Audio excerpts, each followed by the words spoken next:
Brown. A lot of ups and downs, man, but both of these guys have been looking up as of late.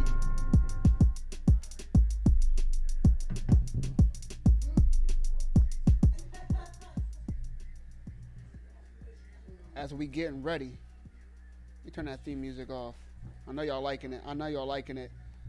Thank you for joining me. As always, it is your boy, the man with the golden mic, Mike Jesse, in the motherfucking building, back like I never left. To my left, internet right, shit is flipped, is my boy, frat brother, longtime brother from another. Absolutely. Joshua, don't worry about his last name or his government. Joshua, what's going on, man? How you doing, bro? I'm doing well. How are you? Man, do you see these fights? How am I? Do you see this card? Yeah. How am I? Prelim was really good. The prelims were good. I'm ready to fucking get it. I hope y'all ready to have a good ass time. Let's go. Drinks up. Absolutely. Whatever other libations you enjoy, that up too. Let's go. Links on deck. Holla at me if you need me. We are here live for UFC 274. Charles Oliveira versus Justin Gaethje. And goddamn, is that about to be a banger? It's going to be a great fight. To start off the card, before we get into the fight picks, and let's watch this first round. If it goes that long, of Randy Brown, Chaos Williams coming out hot. Both men no slacks at all in the grappling or the striking. Randy Brown, obviously, the taller, longer fighter, but can he use that reach? He's been doing a good job since the round started, using his reach. No one's really landed anything effective. It has been a minute of filling out, but Chaos Williams is throwing, but has not found the rhythm of Randy Brown enabling him to connect on anything meaningful as of yet. So the straight kicks to the body. Good straight kick to the face. So that was smart. He went to the body with the first one, and then the second one, Chaos thinking it was about to be another body kick right to the chin. Right. Didn't land flush, but it did land. Definitely landed. You got to worry about those. Really flashy for the refs. That's a good point because the judges. Brown looks the more athletic of the two. A lot more light on his feet. Chaos Williams, wrestling background. Very good wrestler.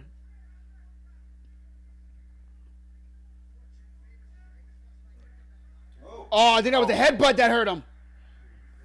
I'm almost positive that was a headbutt that hurt Randy Brown. Joe Rogan and DC not agreeing with me. We will see the replay. We definitely will. I've been wrong before, but so the fuck have they. He definitely caught him coming in. If it was with a head or a punch, Brown got a little relaxed.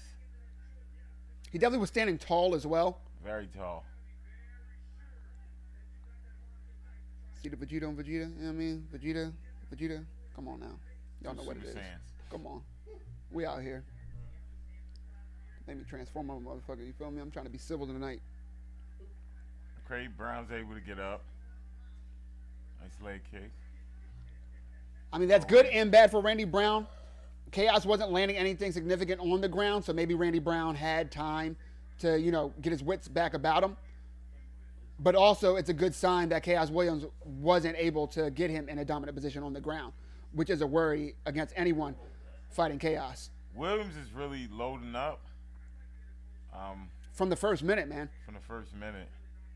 I'm not sure if he doesn't respect Randy Brown's defense or if he just thinks that will keep Randy Brown off him. What Randy Brown needs to do, though, is keep opening up with those kicks to the body, keep mixing it up, and keep moving. Use that length. Make Chaos Williams come in to your striking. Yeah, he's not really fighting tall, but he's standing tall, which is weird. You don't want to. That combination isn't good. At all. Goes for a flying knee, but doesn't set it up. Misses. Lucky he didn't catch anything. Oh, uppercut to the body for Randy Brown. Tries to follow up with uppercut to the head, but misses. Good leg kick. But I like it. Williams is really targeting the front leg of Brown. Randy goes for a takedown himself. Not sure that was what they trained.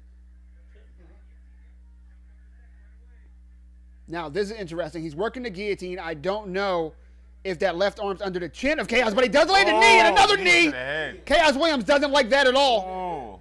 Let me To be fair, who the fuck likes a knee to the forehead, you know? Exactly. That definitely promoted a scramble. Reason number 62, I am not an MMA fighter. The knees and the several hands are too much for me. Stay tuned for the other 61 reasons. Yes, we are live with your boy Mike Just MMA, the man with the golden mic. You know what it is. You know what you're here for. You need links, holla at your boy. To my left, internet right, as Randy Brown tries to go for a guillotine while Chaos Williams still standing. But saved by the buzzer is Chaos Williams, potentially. Even though I thought he won that round. Brown looks a little exhausted coming back.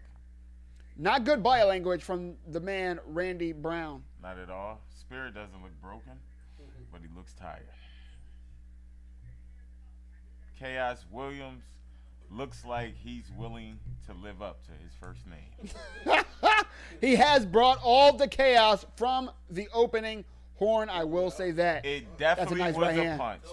Okay. All right. That was a punch right to the fucking jaw Inside that obviously I right missed. hook. My bad. My bad. I'm sorry. Definitely hurt Brown. I'm sorry.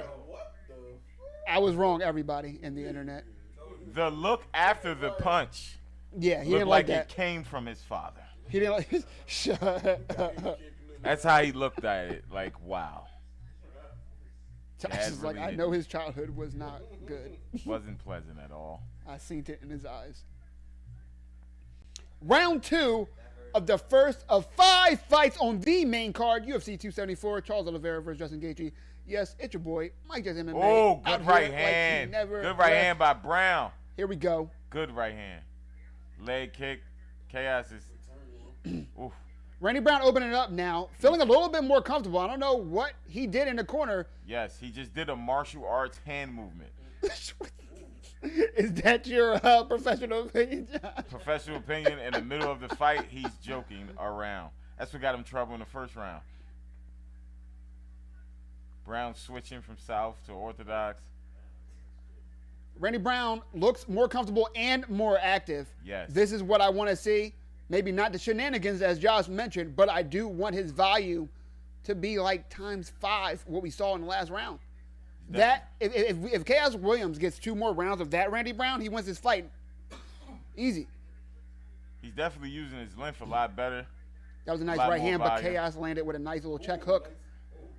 Ooh, okay, Chaos is Brown. ready to fight in the pocket. Randy Brown finding the range though and knowing how to get at very least his head out of the way of those looping punches from Chaos. Chaos Williams' only weapon at range is the leg kick. That's it. But he's getting inside the counter really well.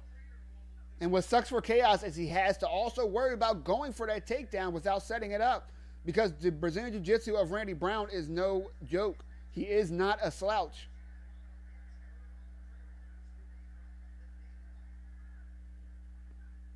Chaos Williams still with the slight edge in strikes. 40 for Chaos, the blue stats that you see. 32 unofficially for Randy Brown. Randy, see, but that is the risk you take when you're trying to swag on the bull with your hands down. You might catch something. He definitely dipped most of them. He dipped most of them. But one quarter. And then Chaos said, "Do you hear my name?" I am Chaos. Imagine saying that in kindergarten. I am Chaos. Yes, Yeah, they'll probably tell the teacher on you. probably. Ooh. Oh, did he? Did he catch hurt him? Oh. I don't know. William might have been He might have affected got by caught that kick. that. Look a bit like a question mark kick. I couldn't really tell. Oh, Randy Brown tried to take Chaos Williams' face off with that elbow. Brown. Now looks- jabbing in. He needs to throw something over it, though. He can't just keep putting his hands down when he's in range. Brown looks very confident. This may Very. come back to bite him. Very. But, okay, so you saw how he backed out with his shoulder. Yeah. Okay, some people can back out with their shoulder like that. He didn't raise it at all or tuck his chin. He wasn't about to roll with that. If he would have, if Chaos would have thrown a shot in range, that would have connected and hurt Randy. Now the question is, does Chaos have the striking skill to be able to identify that and take advantage? of it. We'll see. Absolutely.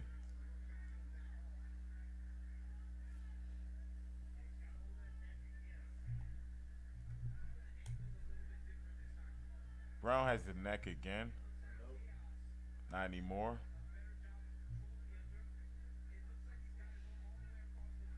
Randy Brown smart, though, always threatening the submission to make Chaos think and not get comfortable in these wrestling positions. Muay Thai clinch not able to use it because Chaos punches his way out. Chaos Williams, the only time he throws a jab is when he's not committing to it. He doesn't actually throw an actual jab that he wants to land.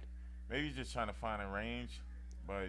Which I get, but you got to poke that thing out there to make Randy Brown think. Respect You it. can find a range, cool, but you also have to disrupt Randy's range because right now he's on it. Yeah, he doesn't really respect Williams striking in range. No, he doesn't. He knows he has power, but that's why he's dipping out and keeping his legs planted far enough away where he can shift. Yeah, he's giving Williams a lot of And looks. just check that leg kick. He is feeling himself. Yeah, he's switching. He's mixing up the attack, punches and kicks. Feinting. Nice. Good right hook. Good left hook. That left Good hook right hook. was beautiful, followed by a right hand, and Chaos is hurt. He's wobbled, 20 seconds left in the Chaos second is of hurt. 3 rounds. Randy Brown, Chaos Williams, the first of 5 fights. Yes, it's your boy Mike Jason MMA, the man with the golden mic, here for UFC 274, Charles Oliveira versus Justin Gaethje. And so far, this first fight, His first fight is really entertaining. not disappointing. Not disappointing. Brown is really entertaining. It's 1-1 in my book. How do you have it, Josh? I have it 1-1. Williams first round. Brown second. Sounds about right, my Brown friend. really showed his ass there. So He did. He's feeling it. He's feeling himself. He's feeling that range, and he's feeling the rhythm of the striking exchange with Chaos Williams. Chaos Williams needs to be worried. He didn't have anything that shone through like it did in the first round. Randy Brown adjusted. Chaos Williams did not. Can he do the same thing that Randy Brown did between rounds and come out rejuvenated? I don't know. His spirit's still there, but Brown looks super comfortable. He looks like he just figured out his rhythm. I feel like his coach knows this face that he's seen on Chaos. Yup. I feel like he knows his body language on Chaos. Because the way he's snapping on him is like, don't you fucking do this. Yeah, don't do Don't this you right fucking now. do this thing I know that Not you right do. now. Yep. I think He looked like they he should saw be a worried face about he Chaos. Did not like. Exactly. He You saw don't it in snap on sparring. your fighter like that in this position when it's just 1-1. You don't snap on him like that unless you don't like that fucking look on his face. Yeah, he can feel it. Look, Meanwhile, look, Randy Brown, Brown looks. he sees it too. Randy Brown is the more UFC tested fighter. He looks. He looks like it. He's been here. He's had ups. He's had downs. Oh. He's back and at it. Front leg kick to the face again. He got hit with that twice. This fight is just wild. That front kick is lights out for Randy Brown in this fight. He is fighting. It's just getting perfectly more with and more range. accurate too. Yep, and he's keeping his range so well. His ring generalship is really good. Weren't we just talking about that front kick before the fight? Mm-hmm. Chaos tries, his version of the karate kick, and that wasn't going down. He didn't set it up, and the range was not there. Yeah, Kid Williams has no feints at all. He just goes. See, the only time he does a jab is when it's a feint. That's his feint, his jab. He doesn't commit to the jab ever. So Randy Brown's not even worried about it. Not even worried. He's like, oh, you're jabbing, I know you're not punching. Oh, you're jabbing, I know you're not punching. And he's countering off that or getting in closer range, getting the angle, getting the outside foot. And that 1-2 right there was beautiful. Yeah, he's going around his guard whenever his hands are up to block it. It's hard for me to tell if Randy is throwing the hook or looping the cross.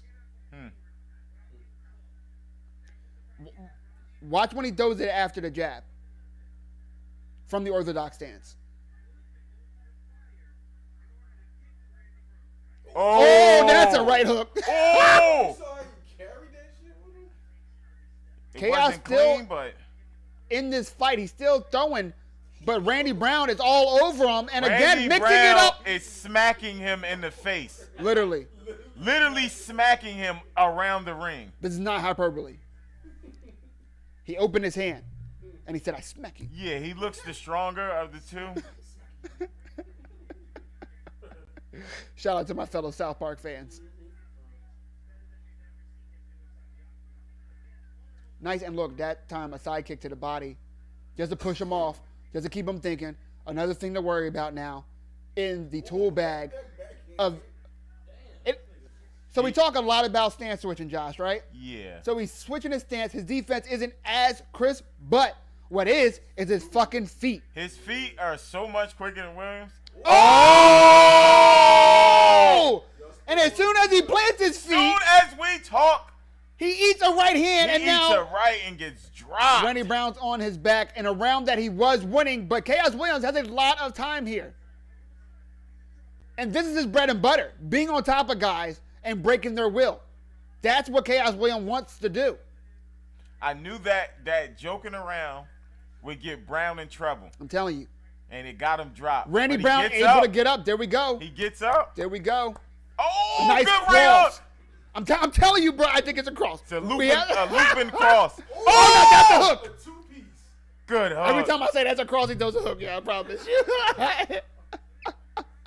Oh, good knee to the knee face. right to the face. Randy Oh, Brown. another Sir, hook. Fuck that takedown. Or cross. Eat these hands and knees. Look, he's dead serious now, and look at what he's producing. Go. You got to go. Come on, Brown. I think if Randy Brown... Oh, okay, he just lost balance. He lost balance, but you can't do that Overcommit against to a someone right hook. as powerful as Chaos, because now look at you. You're against the fence, and if he locks his hands, you're going for a ride. He doesn't, though, and now he's eating elbows behind the ear. He doesn't like that. He needs to get his head out of there. He can't eat those. Those are way harder than you guys think.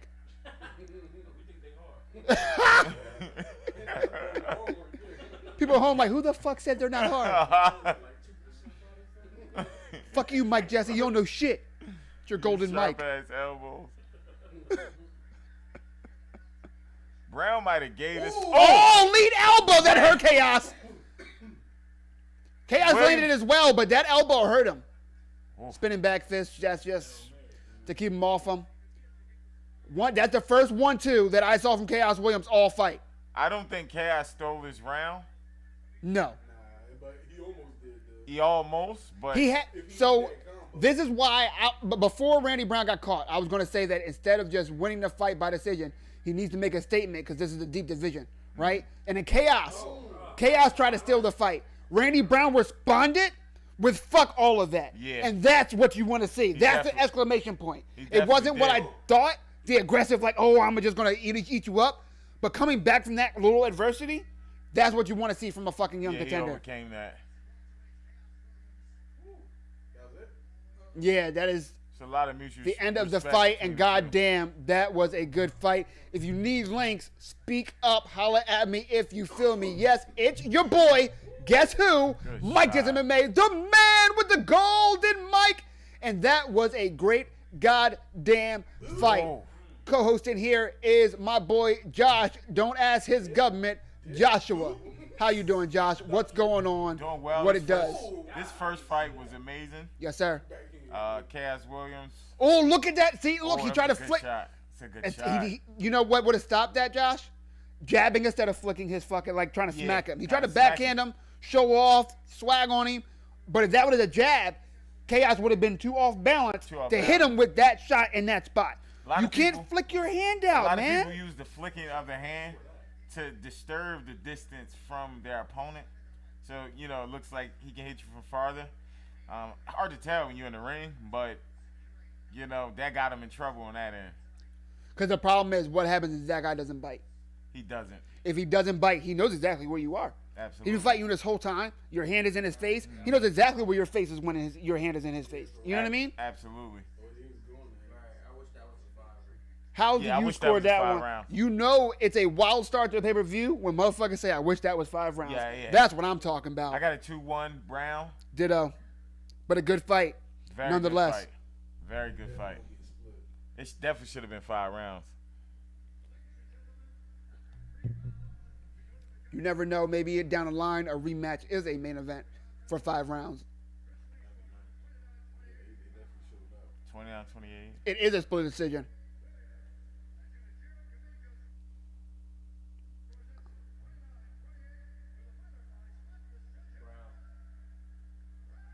Randy Brown, Randy Brown and to me is the rightful winner. Rightful There winner. we go. Look how hype he is. Let's go, Randy Absolute Brown. rightful winner. Congratulations. Congratulations to Chaos Williams as well. What a good showing. Are you having a good fucking time? UFC 274, Charles Oliveira versus Justin Gaethje. It's your boy, Mike Jesse MMA, the man with the golden mic, in case you were fucking wondering. And here we go. Josh, a.k.a. Joshua the Josh, is out here as well. Let him know. Absolutely. Let him know. If you're not having a good time, get the fuck off my stream. Come on. If you need links, holla at me if you feel me. Debbie is in the building and said, good job, Earthquaking, bro. What is going on, Debbie? Thank you.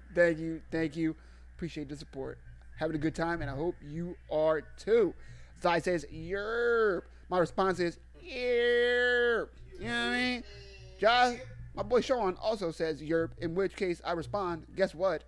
Yerp. There you go. Absolutely. Took the words right out of my mouth. If you need links, let me know. Ain't no party like a fight party, because a fight party got links. Come on. What are you doing with your life? Let's get it. Spam them links. You know what I mean? All of them. You even got to ask. Take that.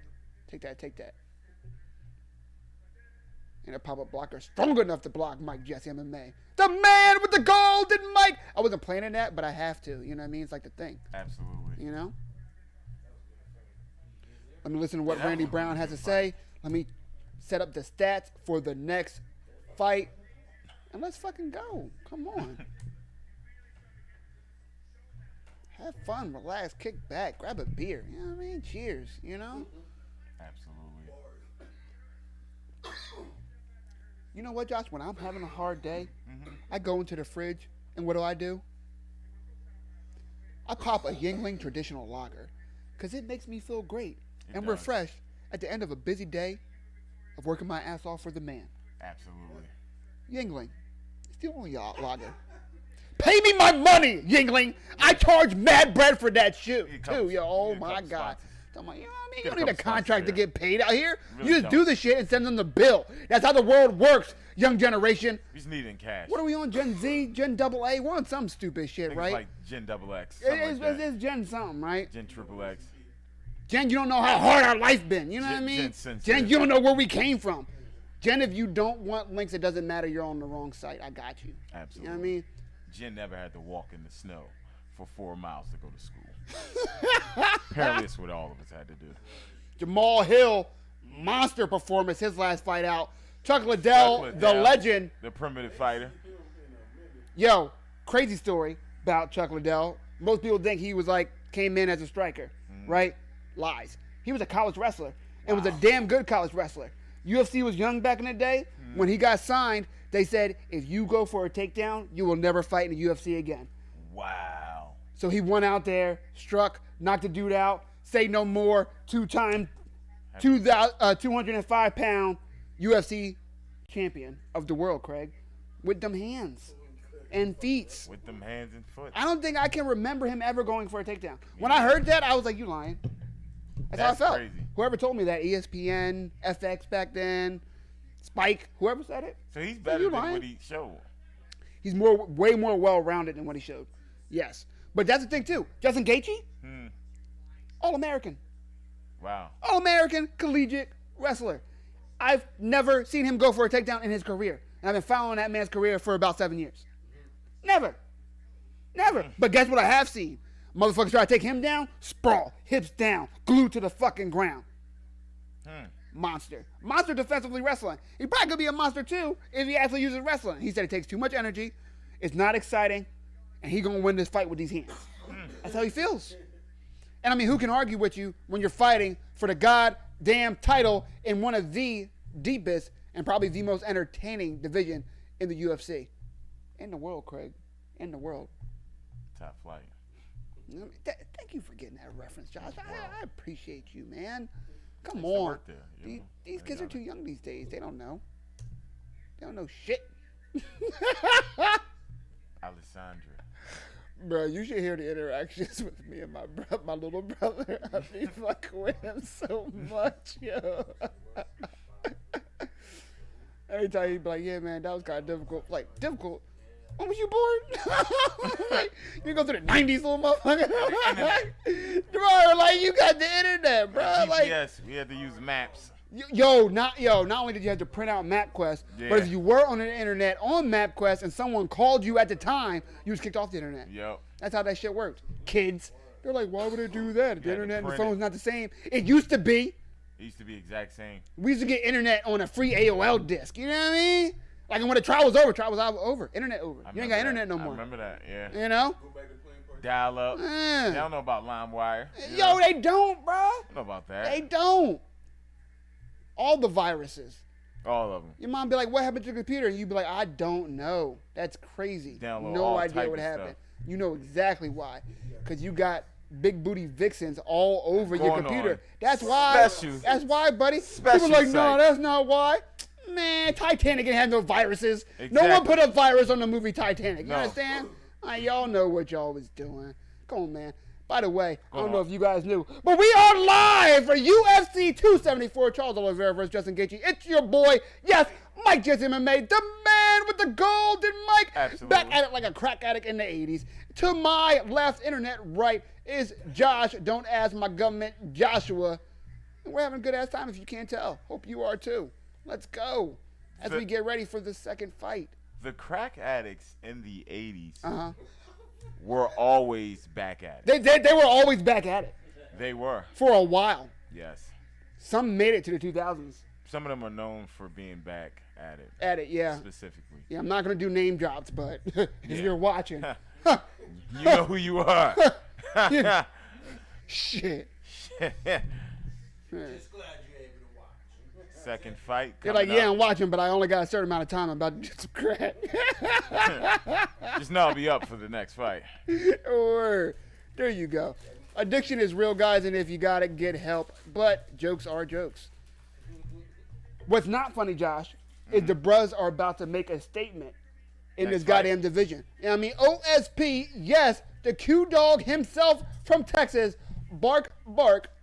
All right, just to let y'all know, Q Sci-Fi to the day we died, 1911, in the building. OSP, the only active member of Omega Sci-Fi in the UFC that I'm aware of, my friend. Bring it the fuck out. Very good Brazilian Jiu-Jitsu. He actually has, I can't remember the submission, but he's like the only guy in the UFC to get this submission. He's got like 3 times. It's named after the guy that originated it, but he's got more finishes with it. So they say, the Von Flue choke. And they're saying they should rename it the St. Preux choke because he's like landed it way more times than the other guy. He sets you up, so you know the guillotine, right? Guillotine guy has you like this, right? So the guy's on bottom, thinks he has you in the guillotine. He puts his shoulder on his neck and leans it and cranks it, and the shoulder your head is pressed against one artery on the neck. Your shoulder is pressed against the other dude's, the other artery on his neck. And he's squeezing like this, not knowing the blood's just not going to his head anymore and winds up passing the fuck out. Wow. And he's got it about 3 times in the UFC. And they all Oh, fucking sleep. amazing. Oh, yeah, like, look, yeah, you don't really tap from that because you don't even know you're in it Yeah. until you're like passed the fuck You out. don't feel that pressure. You're like, oh, I'm squeezing super hard. And then you're like, wait, what the fuck is going out? Sleep. Nighttime. Night, dream. Against the legend, crazy, like- Shogun Hua. That man has been fighting since we were in junior high school, my friend. The over 40 former champion is Oh. on a nice little fight streak. And this, they're showing right now the highlights of their first fight, throwing the hooks. Let's go. Okay, that's the OSP. Oh, yeah. Okay. Clearly, Bruz. Visibly, Bruz. I actually saw his professional debut. It was on Strike Force. And it was 2 Bruz on the card. The other bro was a little older, no gas tank, but he did win. The Bruz was 2-0 that night. I remember that. Shogun definitely looks like a Sims character. Something. But he's throwing them hands in these highlights. Oh, Oh. jeez. Oh. Yeah, in Pride, you could throw soccer kicks. That was he was doing it at the Rampage, right? Yeah. What that Chuck? Yeah, that was Chuck Liddell. Oh. Yeah, Shogun's fought everybody. Everybody. I knew the name was familiar. Oh, look at that head kick. Oh. Look, OSP is very well Oh, rounded. he got cracked. That's the choke right there. Wow. Look, see? Look. That looks crazy. Bruh. He got cracked. OSP, yeah, he's a problem, bro. He's no easy win for anybody. Yeah.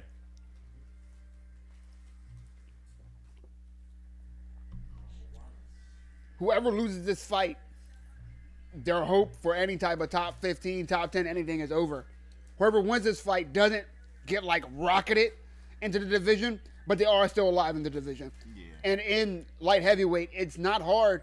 If you get, well, I'm not gonna say it's not hard, but you go on 3-4 fight win streak in that division, you're talking title shot.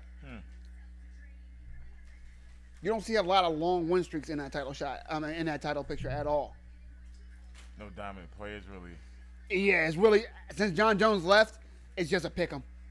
It's a pick 'em of how people match up, more so than one guy or two guys just owning the division. Like 145, where you got Max Holloway and then you got Alex Volkanovski. Them two are beating everybody else. It's not really like that at light heavyweight. Not really like that at heavyweight either, to be honest. Then, of course, 185, owned by the last style bender, Israel Adesanya. I can't wait to see him fight again. He's fighting Jared Cannonier in July, and that's going to be such a fucking monster of a fight. I really think Israel Adesanya is too long and fast for Cannonier, but Cannonier hits so fucking hard and attacks the legs so often that Israel Adesanya has to be on his P's and Q's. Even though this won't be his biggest challenge, it may be his most dangerous opponent that he's ever faced before. Yeah, and Alessandra, he's been put down before and stopped. So that does something to your psychology. Facts. I don't know what, but his brain's healed well. Very well. All of them. And he got, about to say, he got the double brand on his left arm. Double brand, single on the right. Tied most performance bonuses in light heavyweight history at 8. Second most finishes in light heavyweight history at 11. And 4 of 7 Von Flue chokes in UFC history. Wow. There's only been 7 of these chokes ever, and 4 are his. 4 of them. Come on now, rename it. 50%. Rename it. Please rename it to the It Bruh. is the St. to the Bruh's choke. People will be like, what does that mean? Doesn't matter what it means. It's provocative. That's what it is. Gets the people going. He has a double brand, which is amazing. I wonder if he is a 3 with the 3 brands. Interesting. Could be a Trey. Interesting. Oh, all right. I fuck with the music. Music's really good. Shogun coming out to this? Yeah. This camera angle right now looks really nice. UFC's really upped their production and played around with different camera views. Sometimes it works, sometimes it doesn't. But the walkouts, they have pretty much nailed those now. Like WWE camera views. Right, exactly. Too bad they don't allow the fighters the freedom to dress however the fuck they want, like they used to. No, they have uniforms. Oh, that's a great component of boxing. He about to get trashed. OSP been getting whooped. Chill, Greg. The fuck? I don't even know why he's not in Bellator yet. Greg, you come in here disrespecting the brothers, and I don't appreciate it. I don't like it. Yeah, please don't do that. Take that shit somewhere else, brother. You know what I mean? Not today.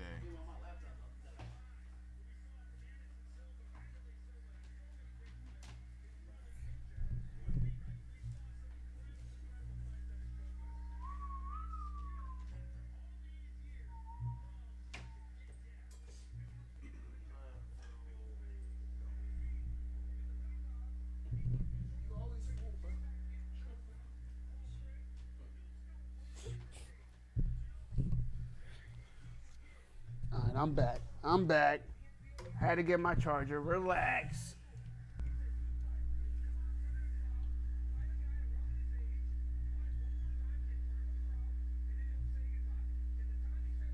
Let me get the stats ready for this one.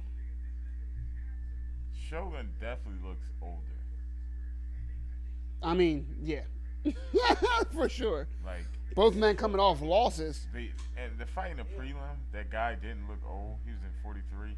Put hands on top of hands on the younger guy. But Shogun definitely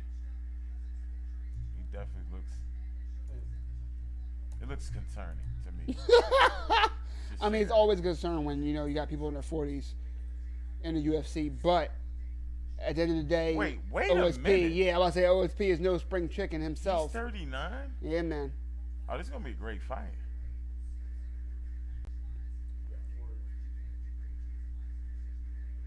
OSP, the longer fighter, once Oh, fought for the championship against John Jones.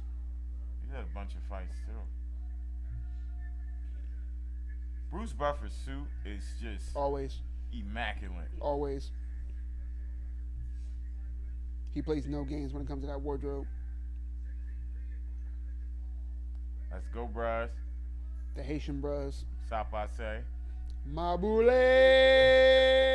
We are live for UFC 274. Charles Oliveira versus Justin Gaethje. Yes, it's your boy Mike Justin MMA, the man with the golden mic. Out chair, and out chair. Yes, my boy Josh over to my left, my internet right, joining me and joining these goddamn fights.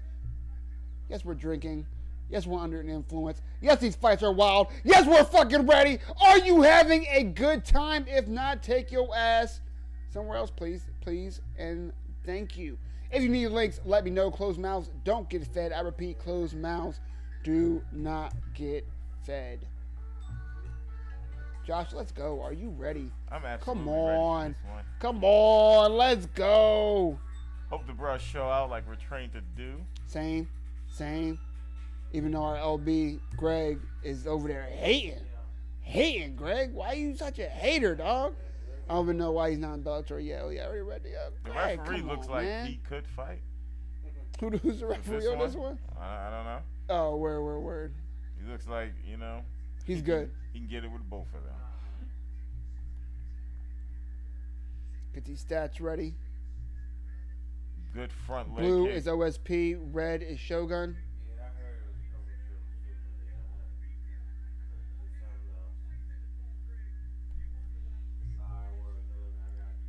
It's a leg kick war right now.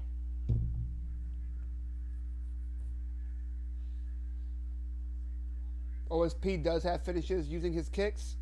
That would be wise of him to use every bit of his reach and his kicks to keep Shogun on the back foot.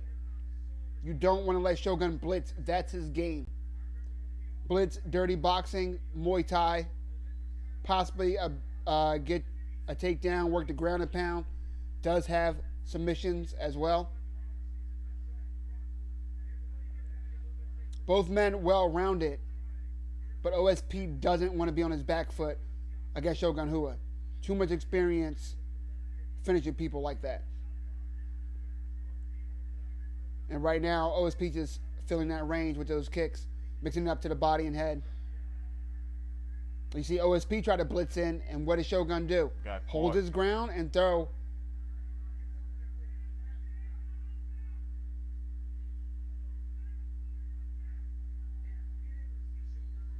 Oh, nice left hand over the top for Shogun. Nice body kick for OSP. Very nice body kick. You can see there's redness already in the body of Shogun. Yeah, from those kicks. That one kick pretty much That's to fair. that area. All the other ones been to the leg. They really feel each other out. For real. Another teep kick to the body from OSP. Plus, they both have a lot of respect for each other. It's a good straight.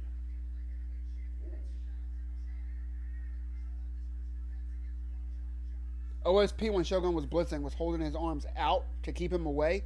I'd prefer him to keep that lead hand up, though. Yeah. To not get caught with that check over the top. Yep. You only Like- can do it with one arm. Right. Like what just happened. Right, literally.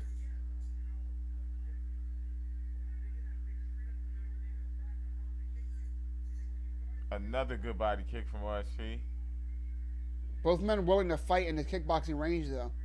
Neither man looking for a takedown. Shogun is really red in the stomach. Very. Ooh. Oh, nice body kick from Shogun. He checked it a little bit, but whew.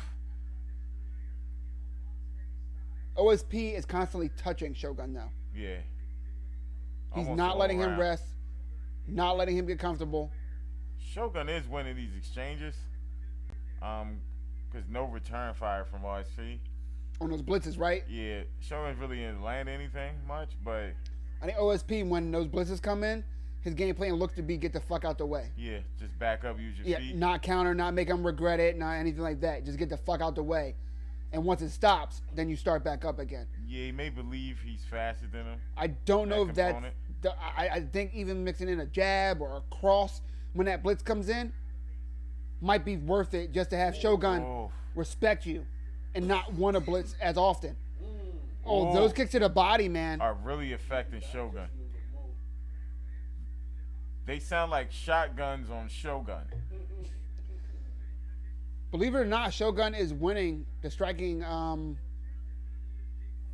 volume battle. He's landed 19 to OSP's 15.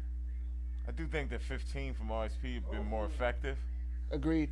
Well, yeah, more damaging because Shogun's stomach it's going to look raw before the end of this fight. Nice leg kick from Shogun.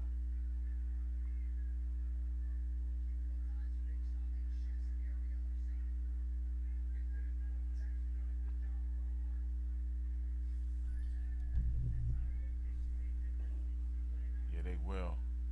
Shogun's landing a lot of inside leg kicks. He has bounce to his step now. He is looking a little bit more comfortable, but he's got to do something with that. OSP blitzes in. Shogun doesn't make him pay for it at all.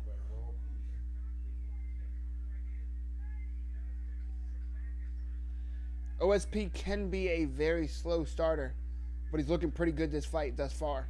Yeah, those leg kicks look really strong.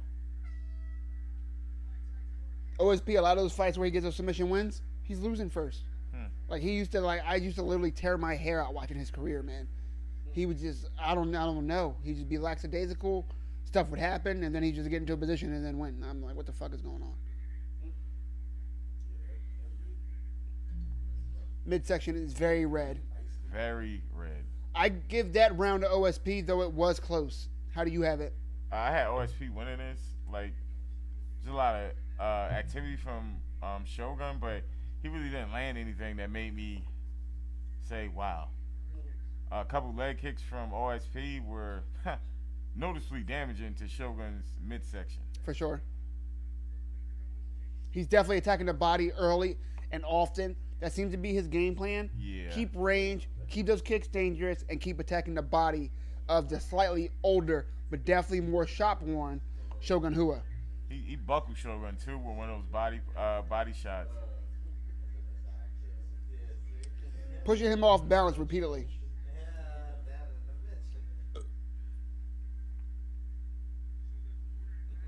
Shogun coming out being friendly, asking for the handshake. Round 2 of 3 of the second of 5 fights on this main card for UFC 274. Yes, it's your boy, Mike Jessamine May, the man with the golden mic, here doing the damn thing. You know what you came for, the links, the guy, the beard, the fro, the Joshua out here joshing. Are you fucking ready? Are you having fun? Are you having a good time?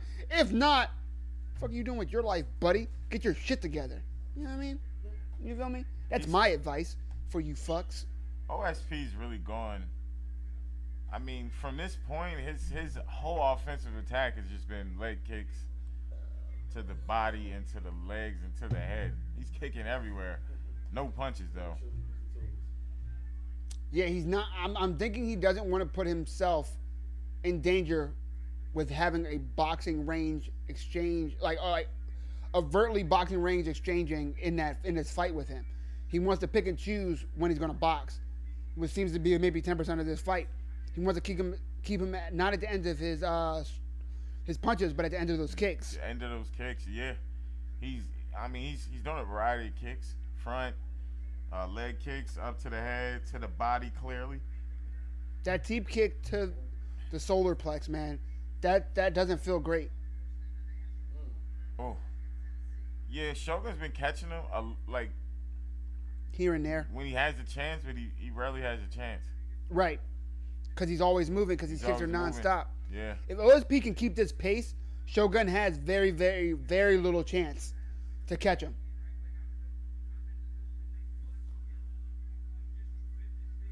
I don't like that he's not switching up the attack at all. It's just different leg kicks. No other looks. So if Shogun can capitalize, which maybe he's doing, He's trying. he's definitely trying. His answer is to blitz through the length of OSP. I think even if he's not trying to go for it, he should mix in a takedown. Push OSP against the fence. Make it dirty. Fighting in the center of the octagon is what OSP wants. Look, every time OSP starts getting into that track where the logos are, he circles. Yep, he just circles. And Shogun's not making it hard. He's not cutting off the cage. Yeah. He's letting OSP dance all around him. This is the fight OSP pictured in his mind when he's been training these 10 weeks. And you can see it. You can see it. Yeah, he has one game plan, and Shogun's not making him change it at all. I don't know why once they get closer to the cage, he doesn't blitz, because all OSP's defense is backing up. There's nothing else, no special Not only effects. blitz, but okay, now look. OSP's about to circle to his left and get out of there. And Shogun's not going to cut him off. Yeah, He's all back you to the got center. to cut him off. Come on. Back in the center. Come on.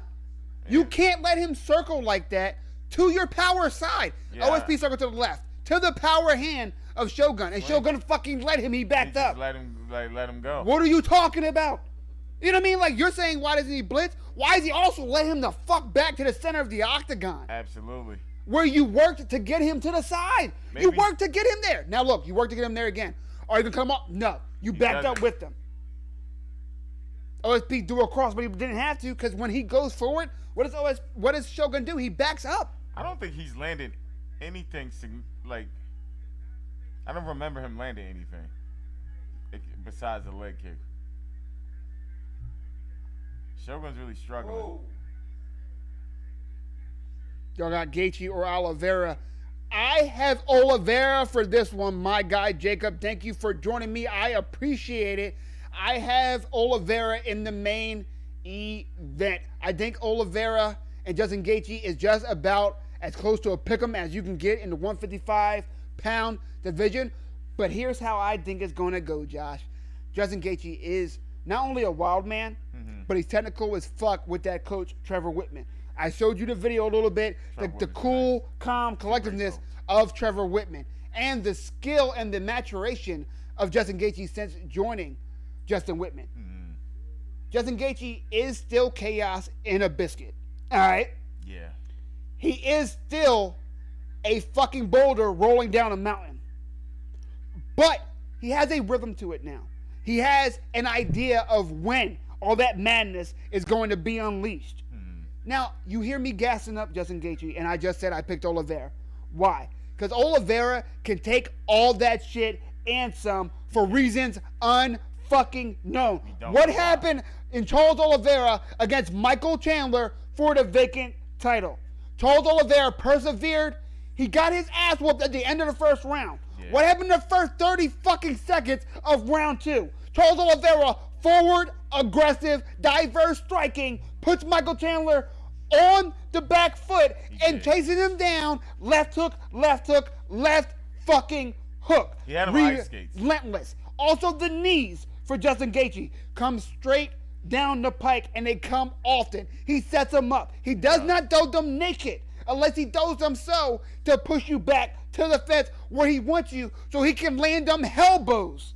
Absolutely, that helps. He's trying to cut you open. He's trying to cause blunt force trauma, and he's fucking succeeding, as we saw in Dustin Poirier, who has one of the most unreal, I don't even know what to call it, man, maybe a power bar, because this man's fucking strong for a 155-pound fighter. Strong, Dustin Poirier, when he hits people, you see them react. Even if he loses the fight, you see people react different to Dustin Poirier's hits. Charles Oliveira got rocked.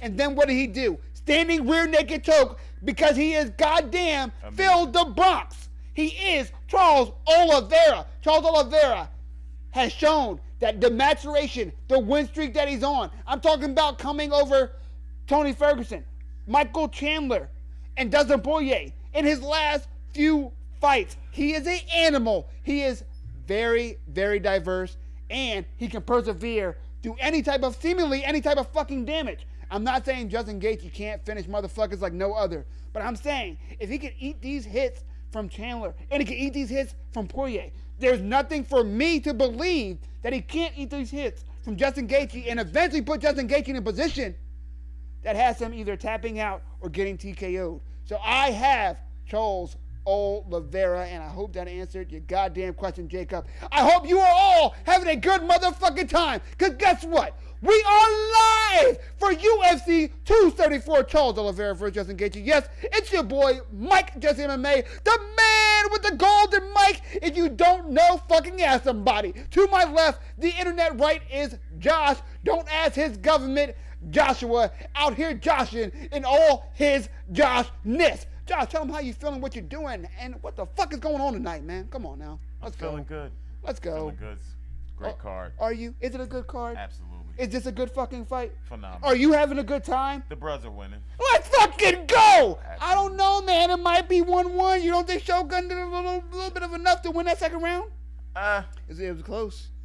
It might be 1-1, my friend. Yeah, I don't know. It could be 1-1. I mean, I'm going for the Bros as well. Shogun's you know, on his bicycle out here, right now. Q-Side fight till the day we die. But striking very, very close, we have Shogun Hua landing 46 strikes. We have OSP landing 48. Yes, those stats. Shogun OSP blue, is Shogun on his red. back foot. He is, and those kicks to the body are starting to wear on him. It is the third of 3 rounds. This is the second of 5 fights. We are fucking out here for UFC 274. If you didn't know, now you know.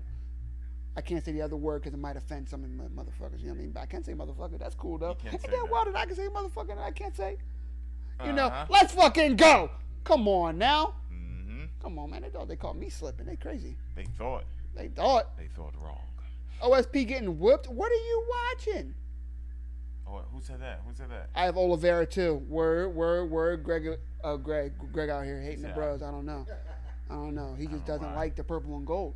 Shit crazy. You know what I mean? I He love the does. purple and gold. This fight I don't isn't know. really doing it. So this is the crazy, like OSP has crazy finishes, but he doesn't have a lot of crazy fights. You know what I mean? Does that make any sense? This is OSP's type of fight. Yeah. This is exactly what OSP wants. It Yeah, couldn't he's have just- gone better. He's literally using just leg kicks. Oh, good head kick. That was a good head kick. But Shogun, a warrior, man. But I can tell you what, I don't like seeing a graying Shogun Hua take these type of strikes over and over and Yeah. over again. I really don't. Maxwell says he has Justin Gaethje, and he also has this fight 1-1. Maxwell, I kind of agree with you with the 1-1. I don't agree with you with the Gaethje. If you guys are digging what I'm doing, thumbs up, share, etc., follow, subscribe, and all that good shit. You know the good shit. You internet, you fucking, I was about to say millennial. I think I might be a millennial. God damn. What's that to millennial, Josh? A young motherfucker that don't know shit. That's what. We are live for UFC 274. Charles Oliveira versus Justin Gaethje. Yes, it's your boy, Mike Jesse MMA, the man with the golden mic. And we are here in the last minute of Shogun Hua versus OSP. The second of 5 fights on a main event that has not disappointed thus yet. The prelims were live. The first fight to open the card was live. This fight is alright. But look at the body of Shogun wearing all those body kicks, man. And the face. That redness on his body has just been getting bigger and bigger. It's getting bigger and bigger. Now Literally. his face is bloody Literally. near the eye. And you check his nose too. His nose got some. Yeah, his nose, there's some damage there. If OSP I'm stuck Shogun, to a really boring game plan, but it's effective, right. I guess. And if I'm Shogun, if you see Shogun, like he stops at the 3-4. He does the lead hook. Yeah. He does the follow up, and he's not in a bad distance after that second hook. Anytime he's not in a bad distance. Why not throw another one Yeah. with the same hand or another, or maybe the body, attack the body. He's in range to do something. Look, I don't understand. OSP legs are hurting from throwing all of those leg shots. And for some reason, Shogun decided to run literally the last 10 seconds of the fight.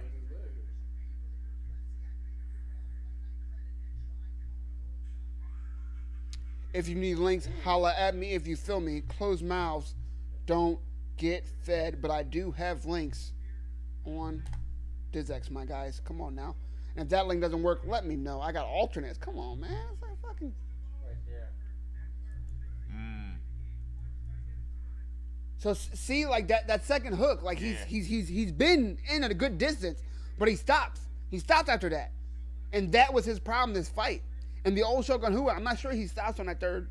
I think he keeps going. He keeps blitzing. I think if OSP wasn't so scared of return fire, he could have really put on a great performance. And that's something I've been saying about OSP for the last decade, my friend. Yeah, he had everything to really finish Shogun off. I mean, he's got an 80-inch reach. Yeah, the range. And he doesn't always impeccable. use it in an exciting way, but he does often. Well, he does sometimes use it in an effective way. There's not a lot of people his size at 205. At all.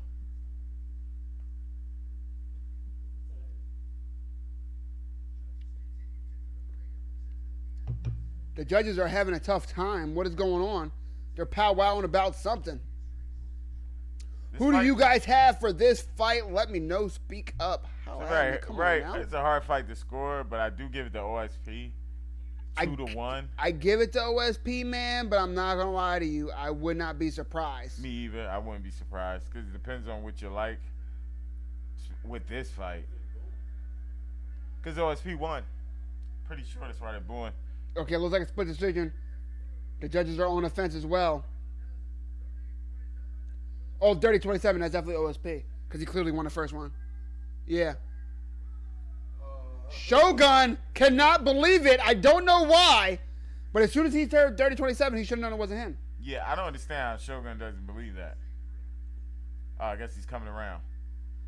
I don't know. I feel like he's about to go in the back and smack his wife. Yeah. You know what? I probably shouldn't joke about this shit on the internet. But there's Jared Cannonier, the upcoming challenger for 185 pounds against Israel Adesanya. There's our Cardinals. We don't give a fuck. Dwight Howard, which I still can't get used to with dreads. It is pretty weird. But shout out. And now the fights fucking begin. We have Tony Ferguson versus Michael Chandler. Do the pose. That's the fuck I'm talking about. Michael Chandler, all action, all power, all problems since he's been to UFC. Tony Ferguson, a.k.a. the Boogeyman, one of the oddest motherfuckers you will ever see in MMA. I want nothing more than a turnaround of old times where Tony Ferguson is one of the baddest men on the planet. But I haven't seen it in a while. I have to go with what I've seen lately. I have Michael Chandler by stoppage. What is this? Oh, this is Doctor Strange too?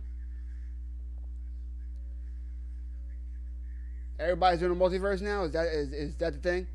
That was hot right now? The multiverse? Oh, they had an X-Men too? Was that fucking... Oh, that looked nice.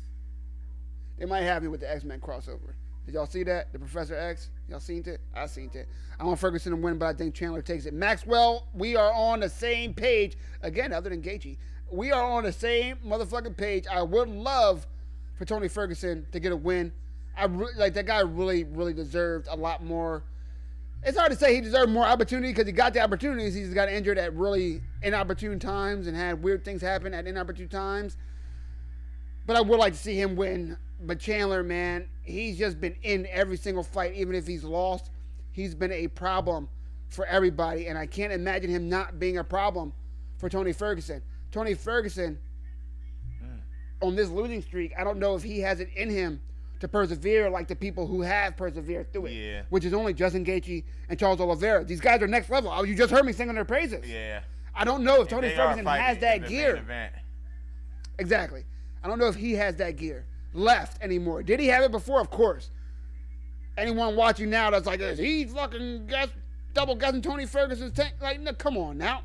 Come on now. You know who I am? Mike just made the man with the golden mic in case any of you motherfuckers asked. Of course I know Tony Ferguson is tough as nails. But as of late, Tony has been flat. We'll use that word because I don't want to disrespect him, man. Love his fighting style. He's unorthodox. He's a problem for anyone not prepared. Michael Chandler comes prepared, man. He's definitely prepared. He comes prepared. He looks ultra focused in the back, hitting the mids. We'll see. We will see, and I can't fucking wait. thumbs up, subscribe, follow, etc., etc., etc. I got the links. I got the me. I got the that guy. I got the beard. I got the fro. He's got the stash. Let's fucking go. Bars. I didn't even plan that. I'm just a philosopher. You know what I mean? I'm just a fucking rhymer. You know what I mean? Like I can't help but do that. You know what I mean? Like, on God now. Fuck else do you want me to do, Josh? Exactly. Other than live this life that I've been given.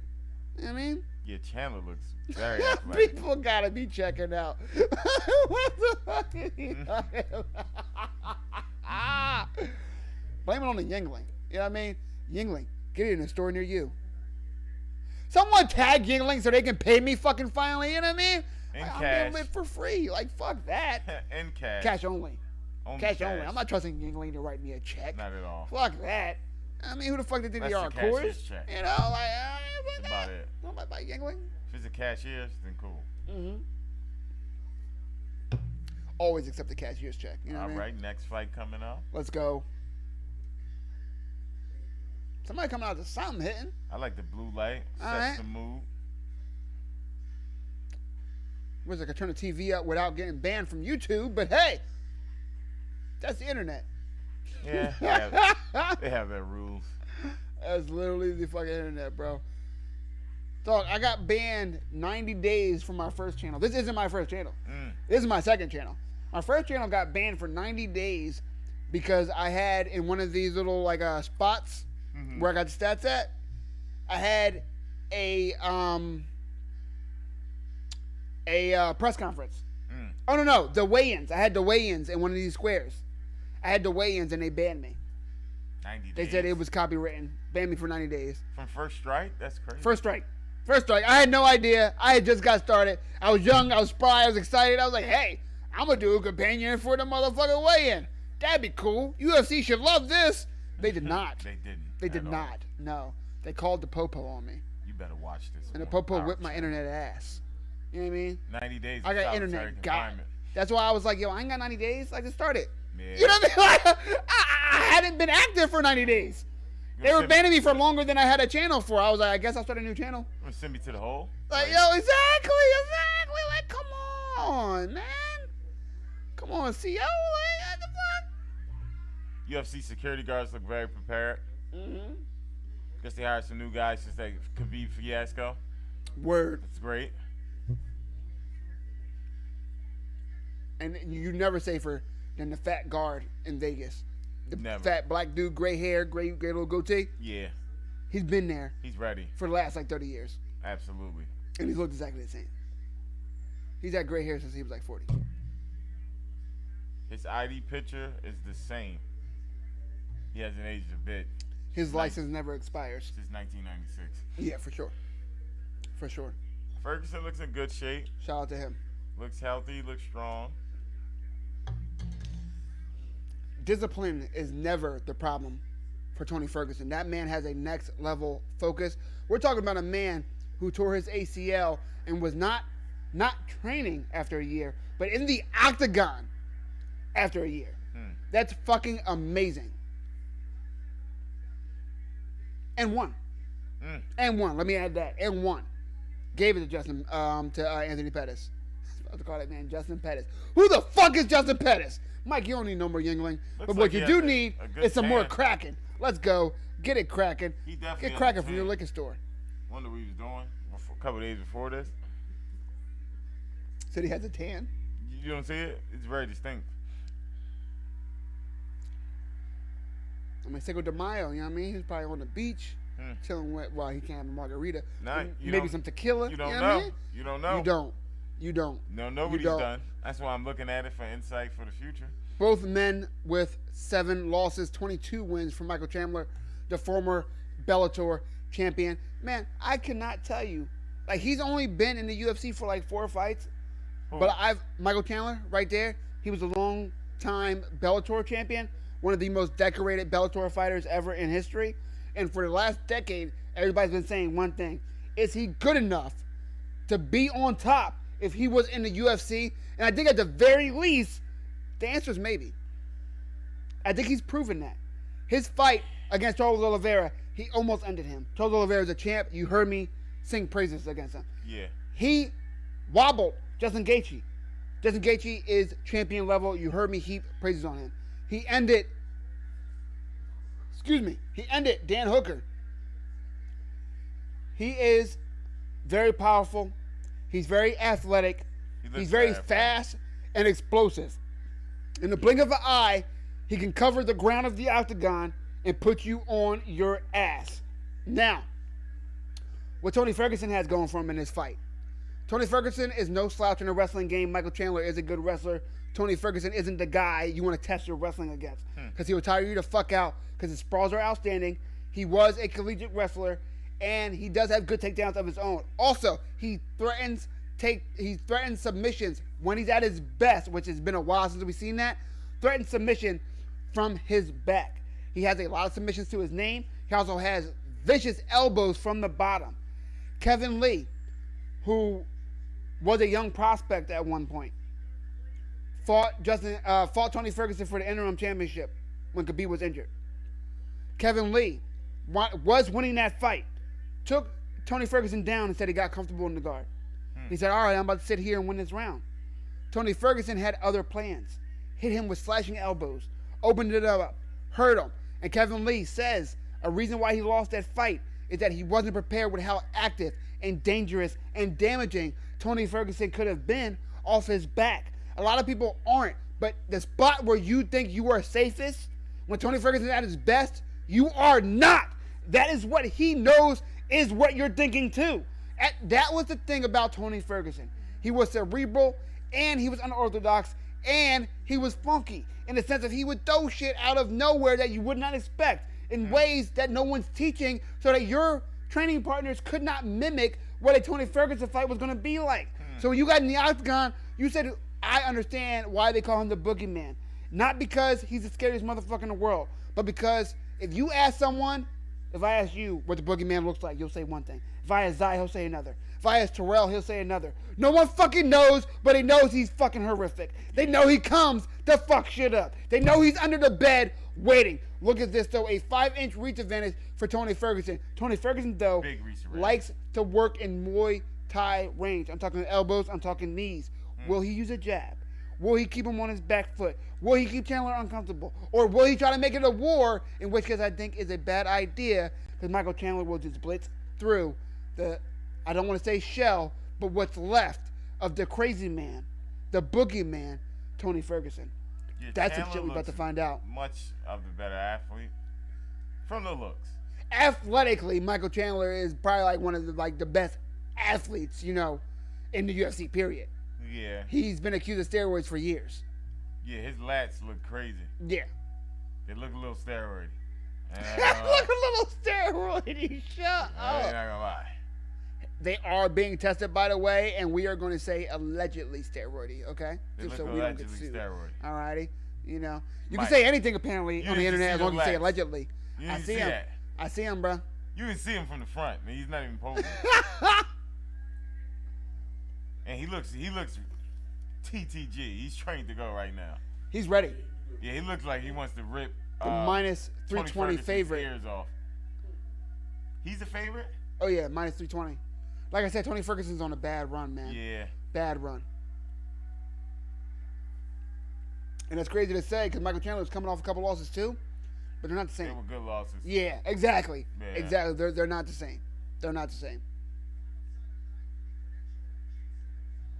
We are on the third of 5 fights on the main card. Thank you, fucks, for joining me. If you're enjoying what's going on, thumbs up, subscribe, follow, etc. Yes, it's your boy, Mike Gentleman, the man with the golden mic. Pause for it. And we are out here having a good fucking time. My guy, Brandon Davis, just retracted a message. I'm assuming that it was saying that you were having a great fucking time. Appreciate that. Out here, out here, out here. Let's go. Michael Chandler, Tony Ferguson, round 1, baby. Come on, man. I got Michael Chandler winning by second round TKO, but I've been wrong before, and I would love to be wrong tonight. I didn't realize how small Chandler was. He's shorter compared to some of these guys. He's 5'8". Meanwhile, Tony Ferguson, 5'11", 5-inch reach advantage, 76.5 versus 71.5 for Michael Chandler. Yeah, it's definitely going to be a little puzzle getting in. Nice leg kicks from Chandler early, though. I like those. He looks I like those. a lot more athletic. That body kick from Tony Ferguson, man. Watch that. He landed that way too easy. He really did. Nice cross from Tony Ferguson. Yeah, when Chandler throws a jab, he opens up a lot. So that nice 1-2 from Ferguson Tony and another. drops That Chandler. jab is powerful. That jab was strong. I think he dropped him with a straight though. Oh! Chandler's already leaking. Chandler's Chandler's hurt. leaking big time. Chandler's hurt early. This isn't good for him. At all. Someone tweeted earlier, the winner of this fight is no longer taken serious in this division, and I believe him. The winner or loser? I'm sorry, the loser. I was like, wow. Thank you. This fight's that bad? Thank you, Josh, for correcting me on my goddamn channel. Do you know where the fuck you are? This is Mike Dance MMA, the man with the golden mic, and you're out here correcting me on live internet, bro? Come on, dog. Like, I invited you here. Like, you're ungrateful as shit right now. You know what I'm saying to you? We did good. You know what I mean? Have good wings. You know what I mean? They were really good. Absolutely amazing. Let's go.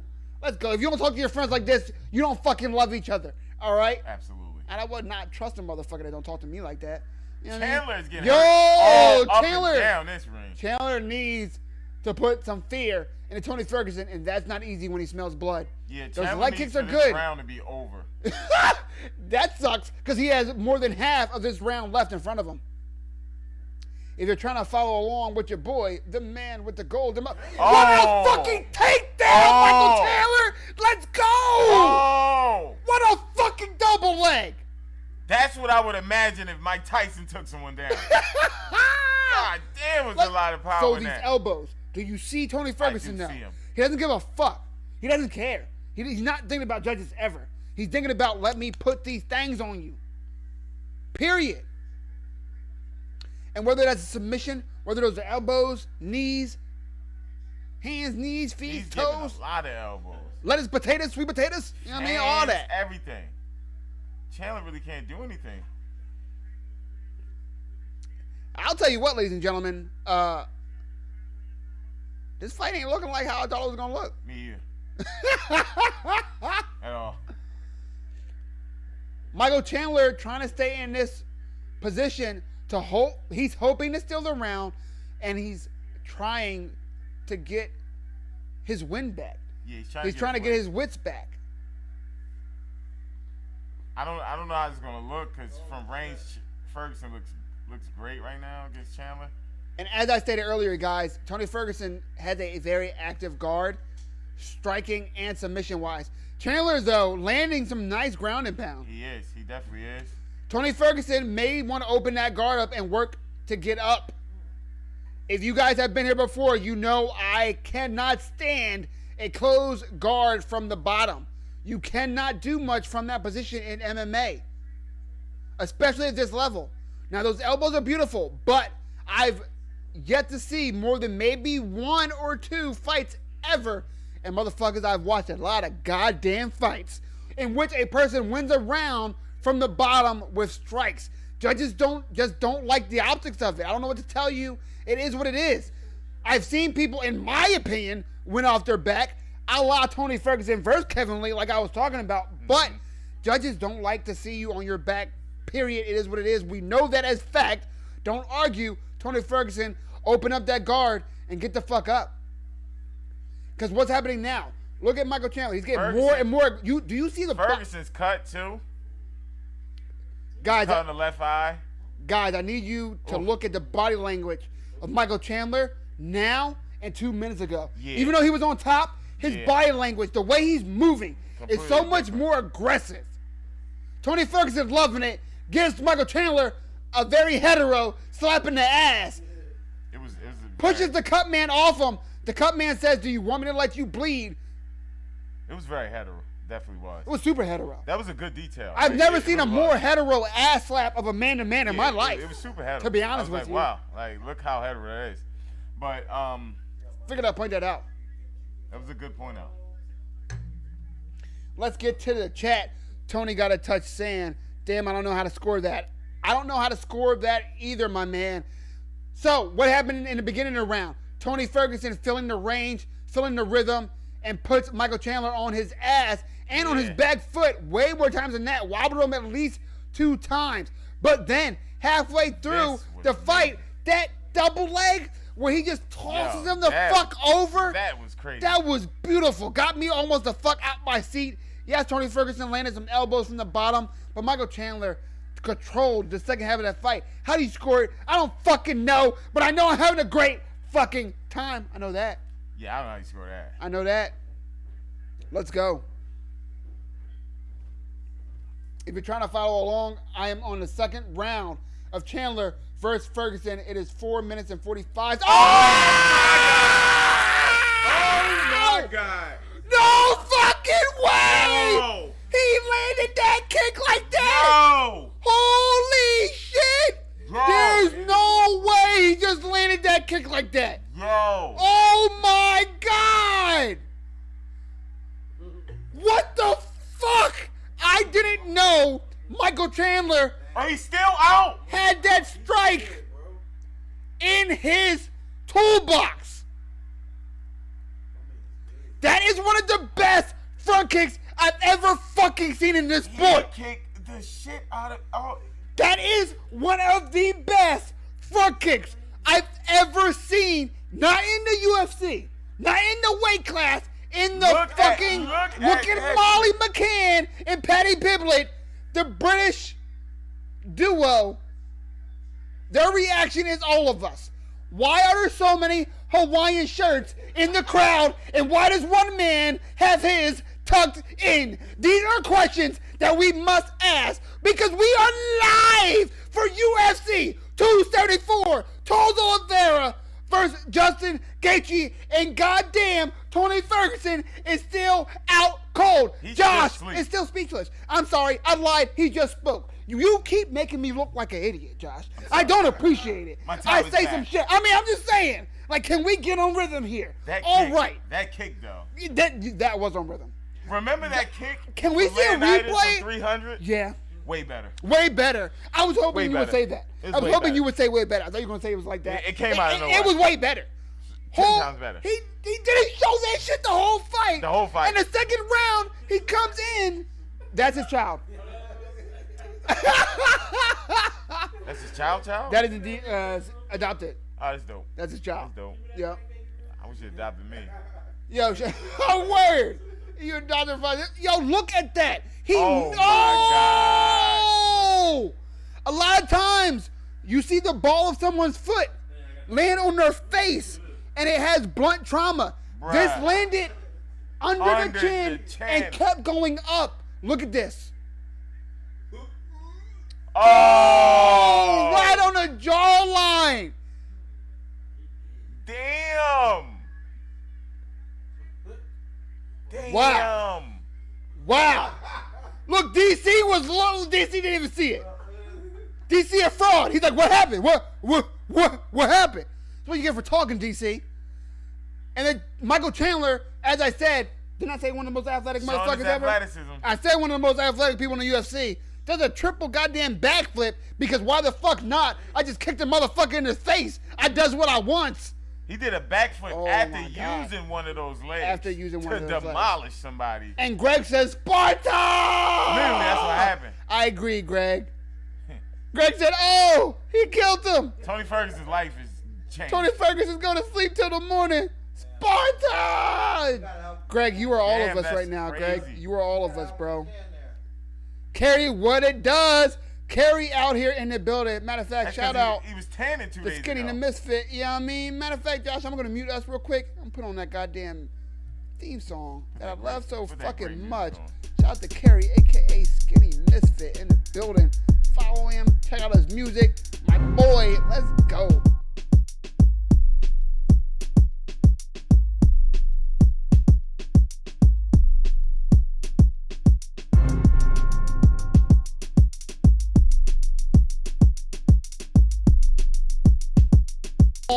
Come on, let's go. Let's get it.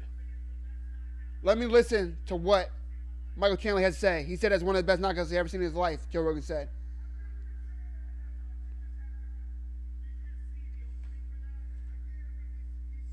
Michael Chandler said it just happened. I mean, He said he didn't even train for it. yeah, of course. That's what. Yo, you heard me. I said I didn't know he'd had that in his wheelhouse, and apparently neither did he. That's so impressive. That shit look That's crazy. so impressive. Guys, look at this. Of course, the first two front kick knockouts. Oh, he saw it. Before anyone knew a front kick knockout was He fathomable. Saw it. It's too late. Boom. Knocked the moisture out that man. He knocked the brain cell. God damn. Jeez, yo, what sucks for Tony Ferguson is that this isn't an indictment on him. That strike was fucking amazing. That was amazing. Yeah. Did, Nobody like, expected that. It would have been easier to be like, oh, yeah, Tony Ferguson was going to beat up. He was winning. He was, yeah. Wow.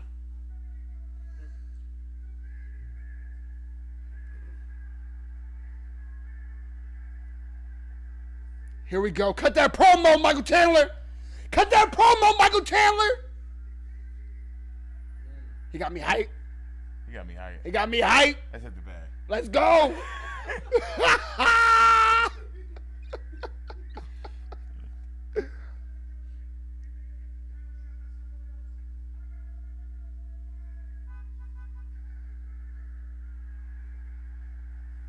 Michael Chandler just did his career a big fucking favor.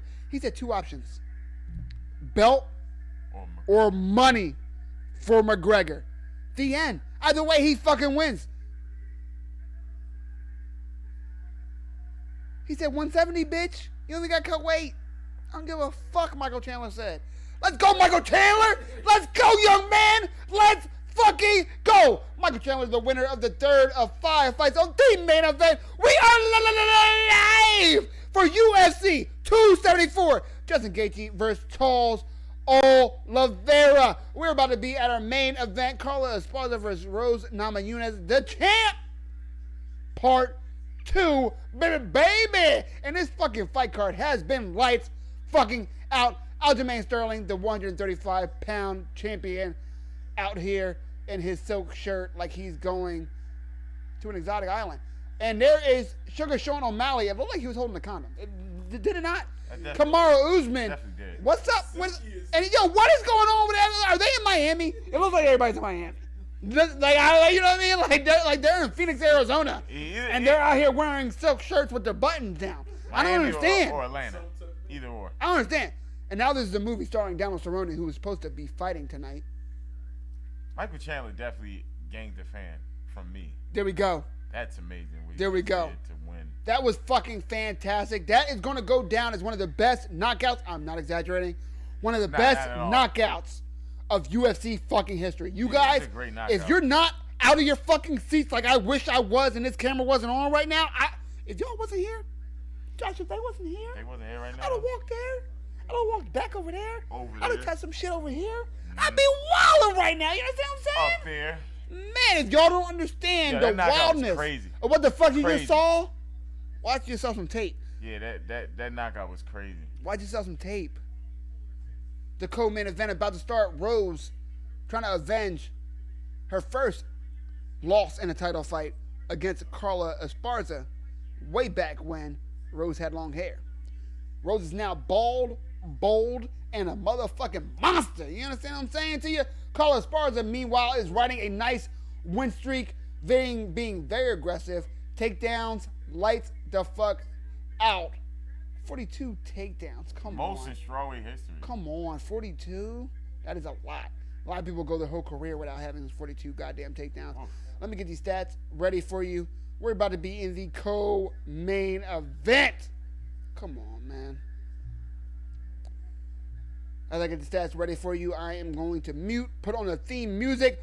Buckle the fuck up. If you need links, let me know. It's your boy, Mike Jessup, the man with the golden mic. Back at it like a crack addict in the 80s. We go way back like Pips and Cadillacs. You understand what I'm saying, Josh? Absolutely. You know, I could say other stuff that we go back like, but you wouldn't get it, you young millennial motherfuckers. Come on, Josh, let's go. You having a good time? Absolutely. Abso-fucking-lutely. Hope you guys are too. And if you're digging what I'm doing, thumbs up, follow, subscribe, and count as many fucking fingers of good stuff that you can do for me. If you need my Cash App, let me know because I take donations. You understand what I'm saying? It is Justin Gaethje versus Charles Oliveira. It is the co-main event about to start. Rose Namajunas versus Carlos Esparza Part 2. If you're not following me, then, like, what the fuck are you doing with your life? Like, come on, I follow me. I'm a pretty cool fucking guy, in case you didn't notice. I'm wearing a fucking Vegeta shirt. The fuck are you doing with your life? Not shit other than following your boy. You know what I'm saying? Oh. Yeah, full circle. Look at this. Why are they showing DC highlights? He's being inducted. I don't know. Let me tell you that. I mean, what? they should. Yeah, this old school DC. That's old school DC right there. He was an alternate for that tournament and wound up winning Strikeforce champion. The worst thing about his career is that he has 2 losses to John Jones and 2 losses to Stipe. Didn't one end with a head kick? Yeah, one of the second Jones fight ended with a head kick. In the first fight, Jones said, "I see you put your hand down. You know, when you do this shit, you're open to a head kick." And landed it. Yeah, man. Now, he was a champion for a little bit, though. Don't forget, Dustin Cormier. I'm drinking too goddamn much. DC, Daniel Cormier. No slouch, bro. His career is historic, for sure. Damn. Champ's no easy feat. Lived him like a pig. It doesn't matter all the stuff that was involved with it, the John Jones drugs being stripped, etc., etc. It is what it is, man. Yeah. Don't be the brakes. Don't be mad at DC. Don't discredit him. Be mad at John Jones for taking coke a couple nights before the fight. You know what I mean? As simple as that. Now, did he whip Daniel Cormier's ass after a night of coke? Yes. But that's against the rules, guys. That is crazy, though. All right, kids? It is crazy. It is crazy. You know, I don't know When much John about Jones, coke, but when John Jones 2 said days to him, before, "I beat you after taking coke," that had to hurt Daniel Cormier's feelings. It had to. It would hurt my feelings. he used to slam the shit out of people. He would slam the shit out of people with a single leg. I hope you realize that. It was with a single leg. Hall of Famer, Daniel Cormier. Let's go. Daniels Cormier. DC, you fucking deserve it. Is that how you found out? Yep. Just now. Looks like it. That's dope. You fucking deserve it, my guy. You fucking deserve it. I'll see you there. Starting right now? Fuck, bro. It. Nah, fuck it. I literally can't. It's about to be the co-main event. I Sorry, literally he's can't, fighting bro. Bibble. Word. He's fighting Bibble. Word. It'd be crazy if you lose. Right. Mm. Those links, they have boxing matches on it? Of course. Go to crackstreams.biz, B-I-Z. Daniel Cormier crying. Rightfully so. Congratulations, my guy. Joe Rogan looks genuinely happy for him. Yeah, he does. He looks genuinely happy does. for him, not like camera happy. Yeah. There we go. Look. Let's fucking go. Congratulations, DC. Congratulations. That's dope. Dominic Cruz back there Joe as well. Rogan does look genuinely happy. Yo, that's like for Smith. real. Right. That's what I like about Joe Rogan, like yo. Joe. He's a big ass smart kid. He's a good You friend. know what I mean? Like, yeah, exactly. Reminds me of myself. When you're not just embarrassing me on the internet, right? Besides, like, that's mine me. is like 200 million. Oh, all right. Shit like that. Oh yeah, facts. Yeah, that's a big thing. Facts. Big point. Yeah. I might have 1 or 2 things in common with Joe Rogan. 200 million is not one of them. Definitely not. He has No. 200 million No. things I'm not in common with. Spitting back sidekick to perfection is also not one of them. If anyone shit who was has crazy. not seen videos of the That shit spinning was back crazy. sidekick for Joe Rogan, go ahead and check it out. Yeah. He told GSP, one of the best fighters ever, "Hey yo, if you're trying to work on this kick, like I can help you." GSP is like, "Ha ha, okay, Joe fucking Rogan, comedian, we can go to a bag and you can help me." Joe Rogan took him there, showed him the kick. GSP stopped smiling and said, "Show me that again." I'm not lying, guys. Show Go me to the that video. shit now. Show me that shit again, because it was fucking perfect. Yeah, Because that Joe shit Rogan sounds used to be a crazy. Taekwondo fucking champion. You can also look up videos on YouTube of Joe Rogan knocking people the fuck out with the feet. Putting hella feet on people. That's real life. this shit happened. When we go into a fight, anytime, Greg, they got them in AC for cheap all the time. I done been. Where you at?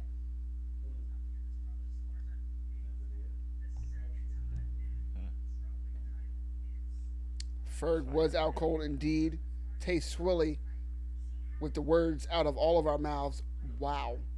To that goddamn Michael Chandler. Yep, bruh. That shit was crazy. Bruh, I want to talk about the fight coming up, but I can't get Michael Chandler winning by that method against Tony Ferguson out of my head, bro. Yeah. That shit was never like a scenario that I even was prepared for. Yeah, it was so fast. Like, it was super fast. Fast, sneaky, no setup. And I usually don't like those type of kicks without a setup. Yeah, no setup. That shit was just fast. Like, Tony Ferguson, you could see there was like two stages. One was, so the fuck is he about to throw? And then, oh Second my is, God. oh, I see it. Oh, you saw the last couple, the last little milliseconds? He said, oh, I see that. And he was asleep. He said, oh, I see that coming. Ridiculous, man. Re-fucking-diculous, dog. That shit was crazy. Guys, as we prepare for this fight, give us about 3 minutes. Don't worry. We ain't going nowhere. Waiting for these goddamn promos to be done. But you go ahead and enjoy this goddamn theme song. We still here.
go. Like that. Let's go. Come on. In the words of the now Hall of Famer, Daniel D.C. Cormier, Doug Rose out here looking ready with her man Pat Barry in the corner, as well as Trevor Whitman, one of the best, if not the best, quartermen in the fucking game, and the most energetic. What the fuck is on that stream? Yo, did you see that shit? I don't understand what just happened. Yo, that. For anyone that I shared that stream to, that you know what I'm talking about, I have no answer for that. That wasn't me. It was Palpatine from Star Wars, and it said, "Surprise, she has a dick." I'm not sure who they were talking about. Like okay, the height, 5'5", the 5'1", Doug Rose, the taller fighter, 65 inches to 63 inches, 2-inch reach advantage for the champ, Doug Rose. This is a rematch for the strawweight strap. Yes, the most exciting, the deepest, the most talent-rich division of women's MMA in the fucking game. UFC strawweight champion Doug Rose versus Carla Cookie Monster Esparza. What's Esparza's game plan? It's wrestling, it's aggression, it's forward. What's Rose Namajunas' game plan? Footwork, angles, circle. You don't want to allow Carla Esparza to run downhill against you, because that's what she fucking wants. She wants to get the double leg. She wants to get you against the fence. She wants to get you hurt. She wants to do hooks. She wants to do that dirty boxing. She wants to mix it up, make it dirty. What does Rose want? Rose wants to keep you on the end of those strikes, to keep you on the outside of her angles, to keep the initiation of strikes firmly in her hand. She looks very focused. This is a pick'em, whether you believe it or not. Yes, I think Rose is the most diverse, the most well-rounded women's MMA fighter in the game right now. I said it. Book it. You understand what I'm saying to you? But Carla Esparza has the attributes that work well against a Rose Namajunas. I think this form of Carla Esparza may be the worst matchup for her in this division. Not because Carla Esparza is the best. She's not. Esparza took the dub before, right? She did in their first fight, but I think Rose Namajunas was maybe like 5 fights deep in her career at that point. She was very young. It was off the Ultimate Fighter season. It was the inaugural strawweight championship. There was no strawweight championship in the UFC until Rose Namajunas and Carla Esparza fought for the belt on the Ultimate Fighter finale. Rose had success. She landed nice kicks. She kept Carla Esparza backing up a little bit, but eventually got taken down, eventually got her back taken, and eventually got choked out. This is a different Rose. That's the answer to all that good that I can say of Carla Esparza from that original meeting. All the positives Carla Esparza has. There's a different fight because it's a different Rose. But what's exciting and why you need to be the fuck on the edge of your seat is there's a different Carla Esparza as well. The Cookie Monster has been eaten. She's gotten stronger. She's gotten more muscular. She's gotten bigger. And she's gotten more fierce, man. Forward for Carla Esparza. Around and around it goes for Rose Namajunas. That's the most simple terms I could put this fight. Let's go. Round 1. We're starting 4 minutes and 55 seconds in the first round of Rose Namajunas versus Carla Esparza. This is UFC 274. Charles Oliveira versus Justin Gaethje. It's your boy, Mike Jensen MMA, the man with the golden mic, here for the co-main event with Josh, a.k.a. Don't Ask His Government, Joshua, who be Joshin in all his Joshness to my internet right. Come on now. If you're digging what I'm doing, go ahead, thumbs up, subscribe. Why would you subscribe? Because you don't want to miss what the fuck I be doing. Come on now. No one's having as much fun as I am. No one's giving you these free fucking links. No one has a beard as beardy as your boy, Mike Jesse MMA. Let's just be real. Let's just tell the fucking truth. Come on now. Come on now. Let's tell the truth. You ain't never hear one lie on this channel, tell you that. Maybe something you disagree with. Maybe something I was wrong about, but no lies. Shout out on the beard. No lies. Oh, Dane, Neanderthal. If you want your beard to look as luxurious, as goddamn natural as your boy Mike does MMA, go ahead on Etsy and search Neanderthal beard products. I'm talking about the oil, the shampoo, the balm. Yeah, I got all three. You think this is just one product on this goddamn beard? Come on. No, that shit ain't possible. Your beard ain't bearded with one goddamn product. Has the to be whole Neanderthal. set. And it has to be Neanderthal. Because come on now, it's the motherfucking original. Let's go. The bros. Support in the building. Etsy, Neanderthal. My boy Dane, shout out. Come on now, are you guys having a good time? I know you are. Big fill out round. I know you are. Very. 2 minutes into the first round, and Rose is trying to find her rhythm. Carla's trying to find her range.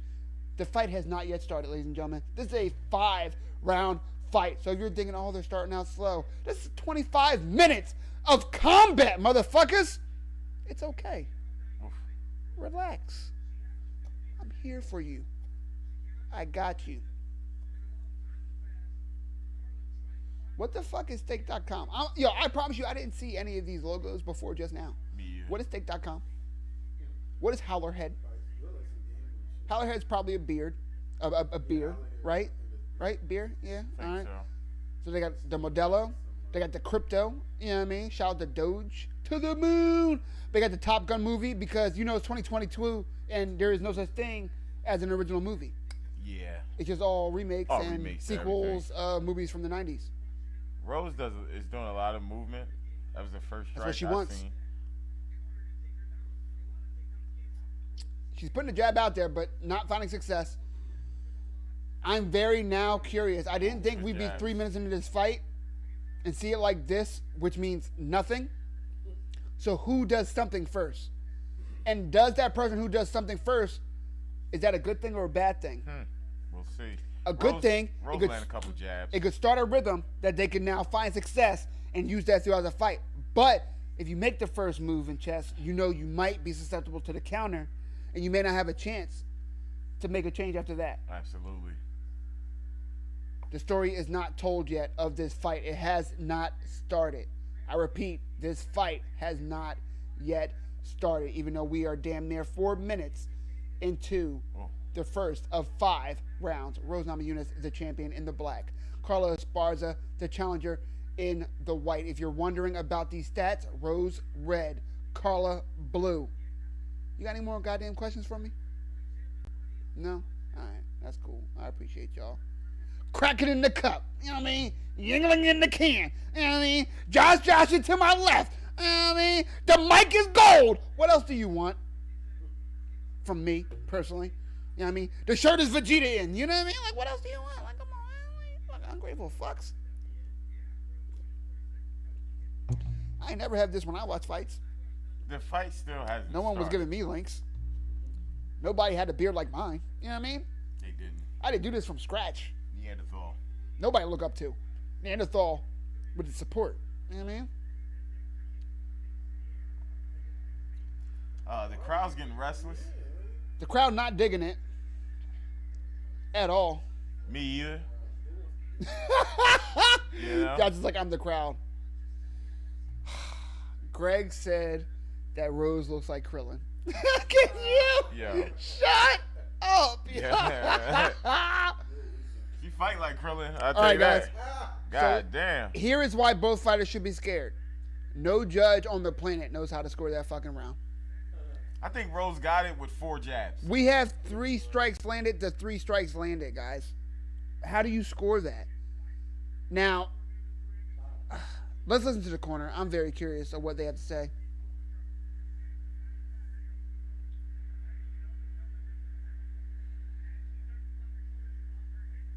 Listen to them.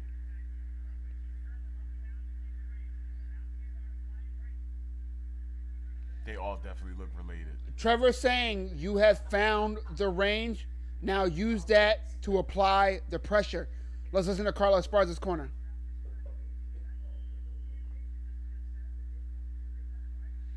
Telling Carla to take her time, which I mean, I think we can all agree she's been taking her time, and saying to get the takedown. That's great advice. Something should happen. He told her to take her time.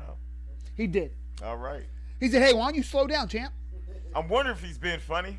Like, I don't understand. Like, how much more time can she take? Yeah, she took the whole round. 5 minutes. All 5. Literally all 5. Here we go. Round 2 of a scheduled 5 of the co-main event. Rose Namajunas, again, the most well-rounded talent I have ever seen in the UFC females division. Any of them. Maybe they have too much respect for each other. It looks like it, man, We're but going on 6 minutes. I would not, as a UFC fighter, after seeing some really bad scorecards, leave it up to the judge to decide what the fuck just happened. Yeah. Because I don't know what the fuck just happened. Me either. And I'm the man with the golden mic. His mic is golden. I trust me way more than these judges. If you guys trust me more than these judges, thumbs up, subscribe, follow, etc. You know what I mean? I appreciate it. If you don't, then fuck you, buddy. Ungrateful bastards. Rose is being very disingenuous. She's reacting as if she wants her to push the action. Leads with the cross. Man. Rose needs to come forward with the jab. She's backing up and trying to land strikes, and that's not working because Carla is not committing to that range. What a quick single leg from the Cookie Monster, Carla got Esparza. right And what a moral victory for Rose Namajunas getting out of that because that thing was deep. Well, you missed it. That was a beautiful, beautiful single leg. That's how you teach a motherfucker to shoot a single right there. That was a good moral victory for us, too, because something happened. Something did happen. Combat Press tweets, that's a 10-10 round. Brett Akamoto, if that's not a 10-10 round, they don't exist. I agree that should be a tie. But I've also never seen that I can remember a 10-10 round. I've never seen this lack of action in a fight. It is a 10-9 must scoring system, as far as I know of. If you guys know something I don't, give me a thumbs up. Gotcha!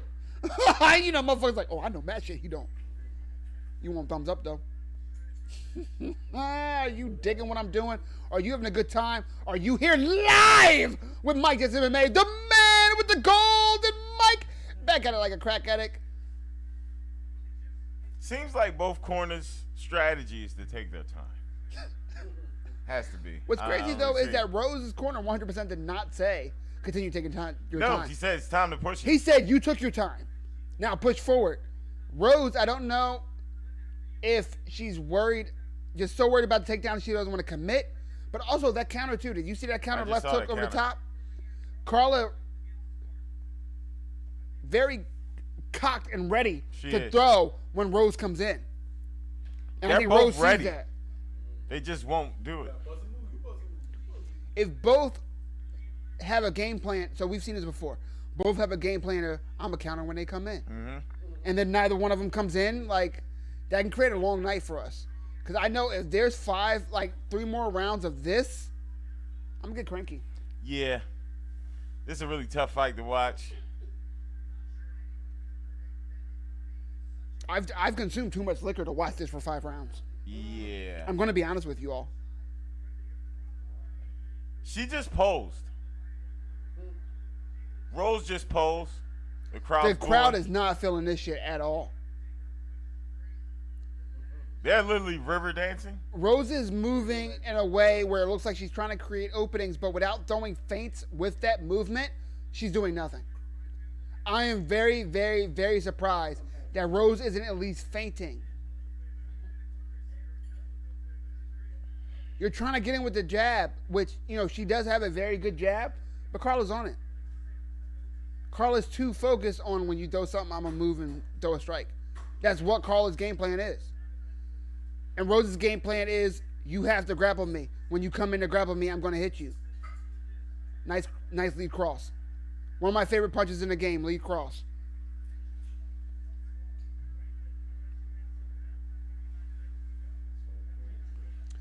$30 seconds to go in this round, and if either of them land one combination, they will win the round. Like, everybody's laughing. I am so serious. Like,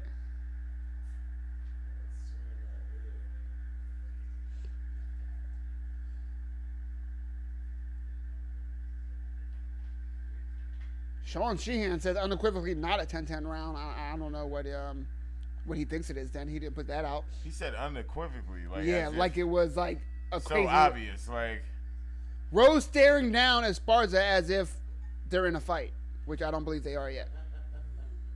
I don't understand. Rose stared her down like, yeah, you like that shit, Carla? And Carla's like, yeah, kind of. Like, you know what I mean? Like, Carla's like, oh, all they right. both look fresher than Andre 3000 and Big Boy. I don't understand the strategy of the fights. For you young fucks, he said, they're so fresh and so clean. Clean. They're not with that, man. They don't even know. The, They don't even fucking know. the level of respect they're giving to each other, Is a little bit disgusting. yeah, it really is. It's a little bit disgusting and disheartening. I had high hopes for this fight, and so far I don't like. So here's if I'm the corner, I'm telling them, do you know who won that round? And if they say yeah, I'm like, you're fucking lying, because I don't, Yeah, and neither do the judges. And for all we know, you're down 2-0. I mean 0-2. yeah. Like nobody, like who the fuck knows who won the round? Yeah, they're not even sparring. Shit. I would be so uncomfortable if I was a fighter, and that's what my first 2 rounds look like. You have no idea. Yeah. If you're up, you're down, it's tied. Who the fuck knows? You gotta win all 3 now. You literally, if I'm screaming on a fighter, you have to win the next 3 because we don't fucking know. What? Joe Rogan just said the same thing. He said 2-0-0 rounds. I agree with him. She just did JHK more. MMA has 2019 Esparza. She just did more. Did she? Did she do more? Literally. Someone has round 2, Namajunas. I have 1919, but both rounds had almost nothing. Agreed. DC and Joe Rogan just going back and forth saying they don't know. I've never seen anything like this.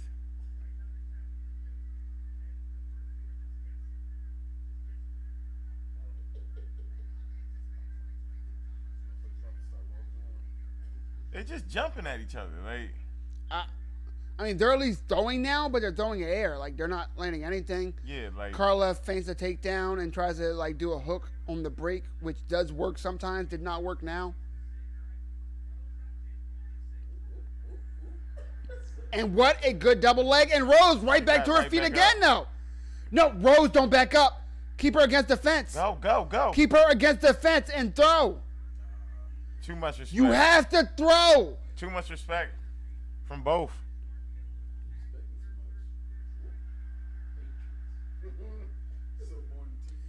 And now they're back to the center of the octagon. Guys, I'm frustrated. You're about to get cranky Mike Jesse MMA. I'm about to be the man with the cranky mic. It's still golden.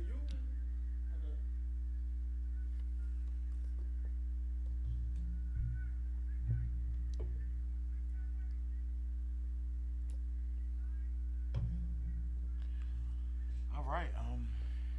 Yeah. Guys, I hate the silence on the microphone, but I mean, what do you want me to say? We can't even tell you what's going on. They're moving. They're definitely moving. Right. There's 2 people moving in the octagon, guys.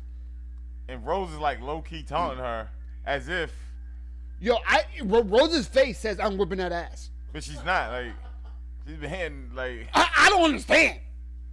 I guess she's moving better. That's how they judging it. She got more bounce.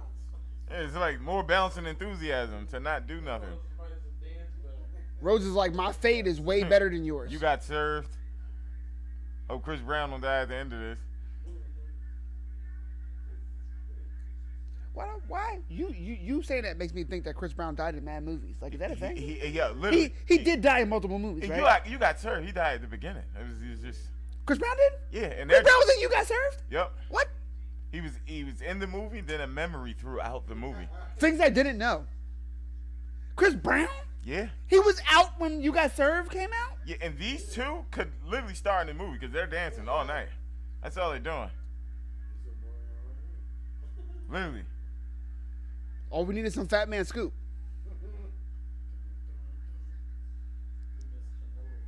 If you didn't watch You Got Served in the movie theaters, you're too young for me. Is she bleeding? How is she bleeding? Who's bleeding? I don't know. What the fuck happened? Who's bleeding? I don't think anybody's bleeding. Is the air thin? Like, cause Is the air thin? no Questions that need answers tonight.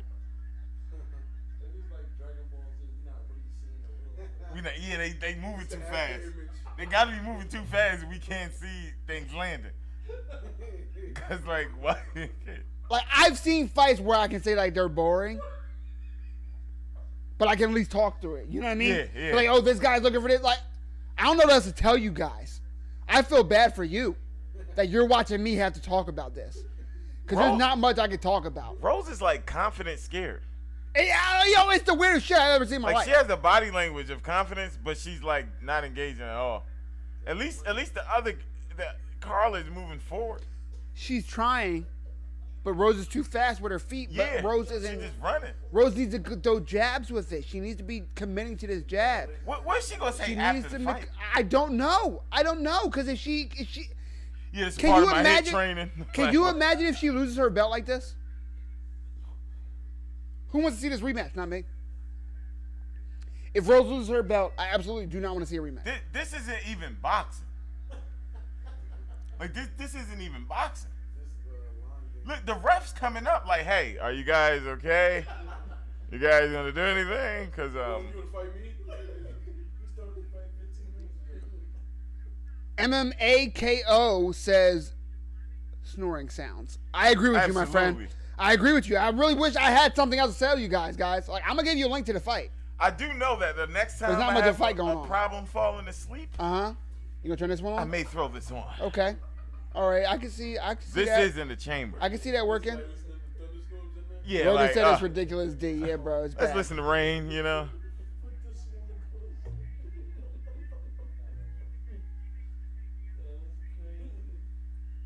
the clothes. Don't use keep in the advice. She doesn't need to keep doing anything she's doing. Agreed. Her corner should be like, "Hey, yo, that shit you're doing, stop. Yeah. Do the opposite. Do different shit than what you're doing." The strike differential is nil because it is 18 strikes to 18 strikes. This is as close of a fight as you can see. It is also as far from a fight that you can see. I cannot believe the person that I heap so much praise against, Rose, and she is still as talented as I said she is. But this fight, man, Maybe she's showing another aspect of her talent. this. I see, like, the only response I had was disrespectful, and I don't want to disrespect her. Yeah. The only response I had was disrespectful, Josh, and I don't want to disrespect Rose because she really is great. She might have took the saying, you could win a fight by avoiding it, too damn serious. I mean, she's avoiding it. Like, if we're rating her and how good she's avoiding it, she is. Shit, That'd be my answer. Yeah, this is wild. Meanwhile, super excited for the main event. Definitely. Charles Okay. Oliveira missing weight by 0.5 pounds. Charles Oliveira losing his belt by getting stripped for missing weight. How fucking nuts is that? Now, what sucks is that he had 2 hours to make weight, right?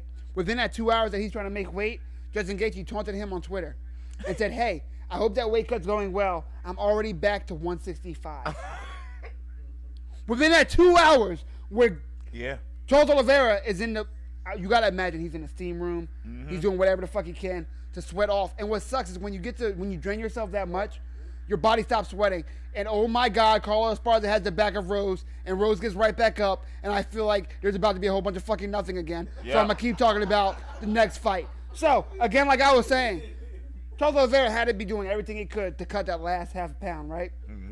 Meanwhile, Justin Gaethje, how wild is it that within 2 hours you gained 10 pounds? He's mashing water, cheesesteaks, Smashing it.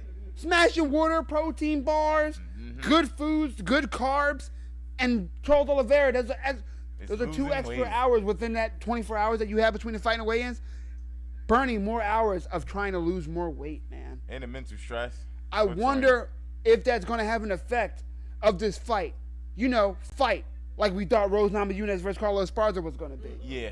Yeah, Yeah. yeah. I have a feeling this last round's going to be big, though. Has Do to you be. have that feeling?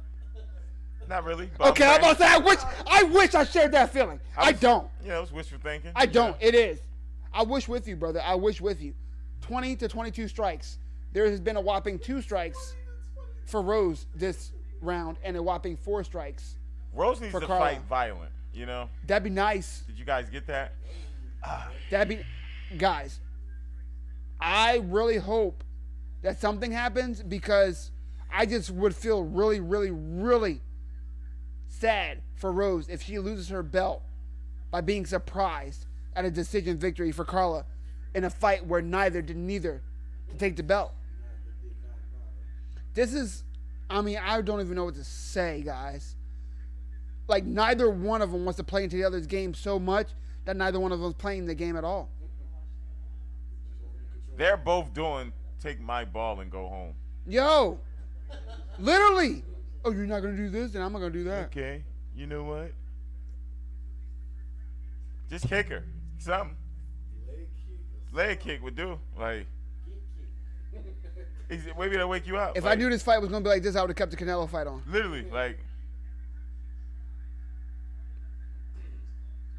Takedown attempt from Carla. Carla now has the bag, drags her down. Oh, yeah. Can she Carla's keep her winning. up? Rose works up to her base.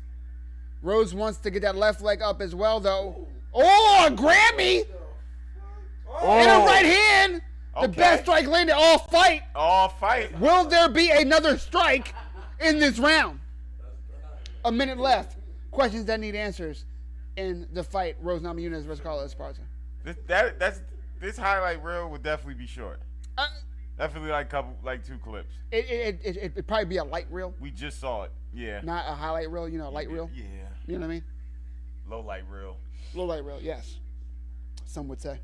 Ooh, You know how good they jab. put on those commercials by accident and they switch to another commercial? Yup. It ain't be that quick. Yeah, That little transition that'd be the one. there. That'd be the one. Oh, they ain't paid for this. They're like, we're sorry, that wasn't a Boom. fight. Carla had an opportunity there to blitz, and she did not. Because Rose was pretty flat on her feet for a second. But look, any other time, Rose is on the ball at her feet. She's got such good movement, but she's not using it to get in. She's using it only to get out.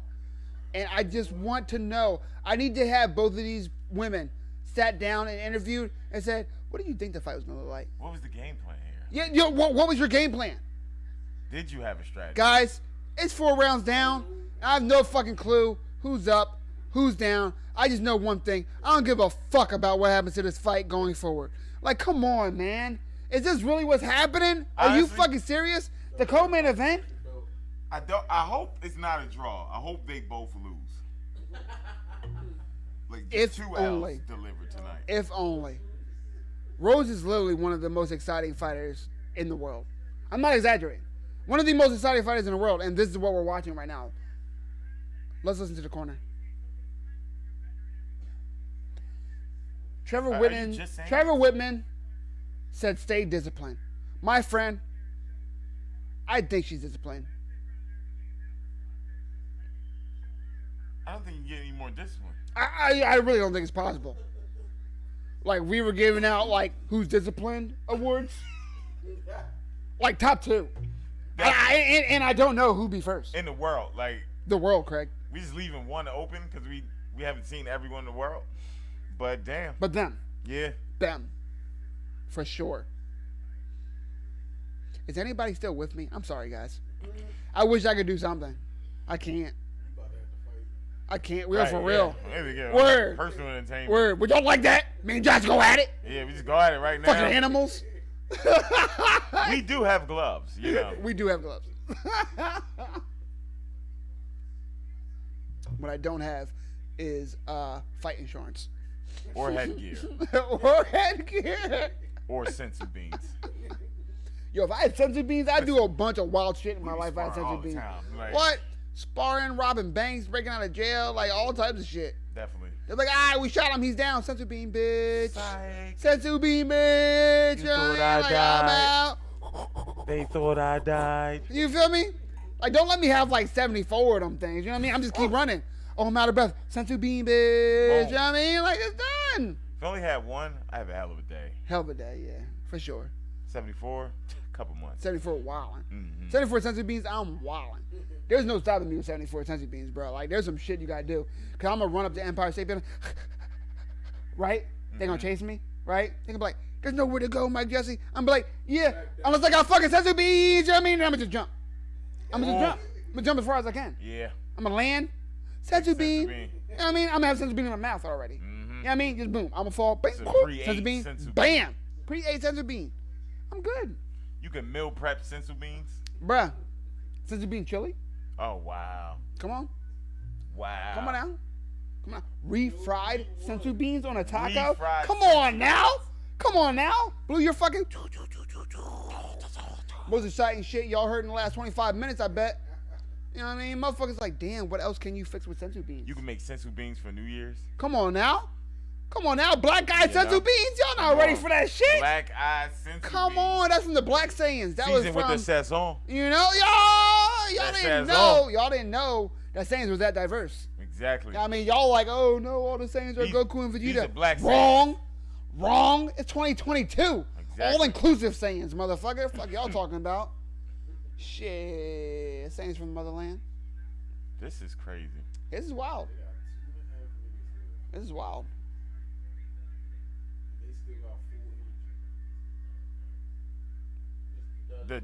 Joe Rogan just, I quote, We said are it's all the dud of duds. We are all Joe Rogan tonight. It's like I Ooh. want to stand up in my seat in high school. I am Joe Rogan. I don't think anyone won. We all lost. We did all lose. They Josh. lost. We lost. Well said. Well said. If you are just joining me, it's your boy Mike MMA, the man with the golden mic, here for the wackest co-main event in UFC history. Yes, it's Carlos Esparza versus Rose Namajunas 2, a fight that I had high hopes for. And man, you know, I was about to say some inappropriate shit, but this fight is not good. I'll say that. I'll say that. Yeah. Excuse me. I've had so much liquor, and this is blowing my buzz, man. I'm gonna tell you. Yeah, I'd rather watch ice skating. Yo, Olympic ice skating kind of exciting. Come on. I'm not gonna lie to you, bro. I'm tired. I'm not gonna lie to you. When I was a kid, Especially when it's swinging the girl. I'm telling you. It's so dangerous. I'm like, telling God you. damn. I'm telling you. She's in way more danger than any of these two. Eight, I'll tell you 9-year-old, that shit. 8-9-year-old me loved the Winter Olympics. I'm not gonna lie to you guys. Absolutely. Not gonna lie to you guys. Bobsledding. Bobsledding's dope. Especially when I saw the Jamaican guys. You know what I mean? What the fuck are they doing? Motherfuckers that go on the skis off the ramp and they be doing the. Mm-hmm. You know what I mean? Oh, yeah, wild. that shit's wild. Wild. That's wild. Like you brave motherfuckers. Yeah, You. brave as hell. You know what I mean? I would never. I don't understand how that works. Snowboarders on a half pipe, you know? Why? Yo, the half pipe Fire. is dope. Half pipe is dope. Hitting 720s. You know what's not dope? What? This fight. This fight's definitely not This dope. fight's not dope. It's definitely not dope. Definitely Nah. not. Definitely not. If you were to compare this to weed, it's the stem. That's fair. It's like the male plant. That's fair. Word. All seeds. You know what I mean? I'm talking about you spending more time taking the seeds out than you are grinding up the bud. You understand what I'm saying to you? Yeah. You matter of fact, you can't put it in the grinder because then you will grind said seeds. Yeah. You never saw a motherfucker put Reggie in the grinder. Why? Because you don't want the seeds all dusty in it. Because you you're don't going want the seeds grinded up. to... And you're going to be like, Rose Namajunas? That blunt starts. Carlos Esparza? Yeah, I mean? Smoking Like, this come fight. on, man! And a double leg takedown from Rose. Able to hold her down. She's trying to win a round, I guess. That's cool. A whole This whomping is, if she wins, dirty. are I you can't serious? believe how confident Rose Namajunas has looked in the face. This is the most All delusional fight. shit I've ever seen. She like, yo, you like that? Did you like that shit, You Carlos? like I did that? Avoided you? Your ancestors gonna feel that shit. I avoided you? Come on, Rose. Yo. Whatever Rose is smoking, I need that. Not that I smoke, but I need that. Clearly. You know what I mean? We all need this in it. I cannot believe how not fun that fight was, guys. I was hyping this shit up. I feel like I needed my golden mic revoked. Like, I don't know what else to do, guys. Like, I'm sorry. 33 strikes to 30? Is that my fault? I don't think so, It was but nothing who we could do. knows? It was nothing we can do about it. I hope not. I think they're going to give Rose the 9. I hope not. I feel like Goku watching, like, Krillin get exploded by Frieza. Yeah. Like, just powerless. You know what I mean? Yeah. Like, I made all this hype, all this talk. I'm going to kill you with the spirit bomb. It's That's what I was saying. it's And then you definitely- killed my friend. That's definitely a good comparison. But imagine if you couldn't go Super Saiyan after that. Oh, that's rough. That's really what's going on. That's there. rough. So hopefully That's rough. this next fight You know, is a Super Saiyan 2. Speaking of DBZ, I can't remember feeling like this since being in junior high school, running home Yes. to go watch Toonami I know what you're going to say. because the next episode of Dragon Ball Z was coming, and I was like, can't wait for this saga to keep going. And guess what, Josh?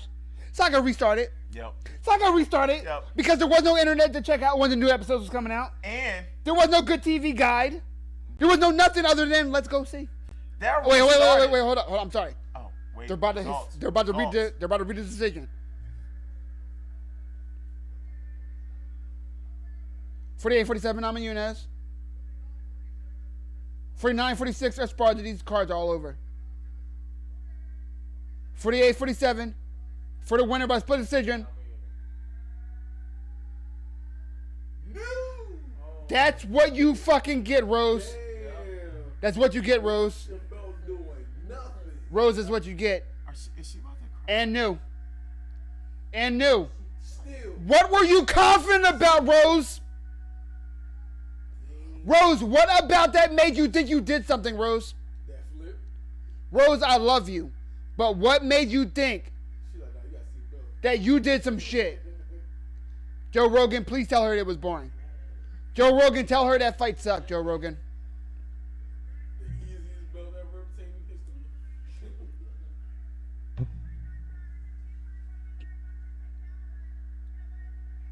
Joe Rogan asked Carla Esparza her game plan.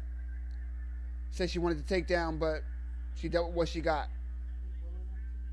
Yeah, that was the ass fight ever. Joe Rogan said, hey, when shit wasn't happening in the third, fourth, or fifth round, what were you thinking? What did you think the scorecard was, Joe Rogan's asking?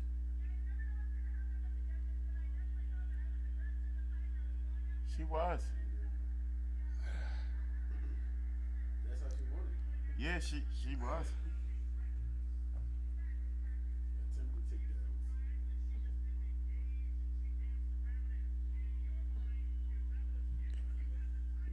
Joe Rogan said, in your mind, why y'all suck?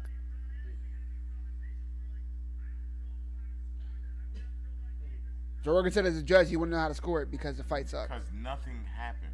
Because it wasn't shit to score.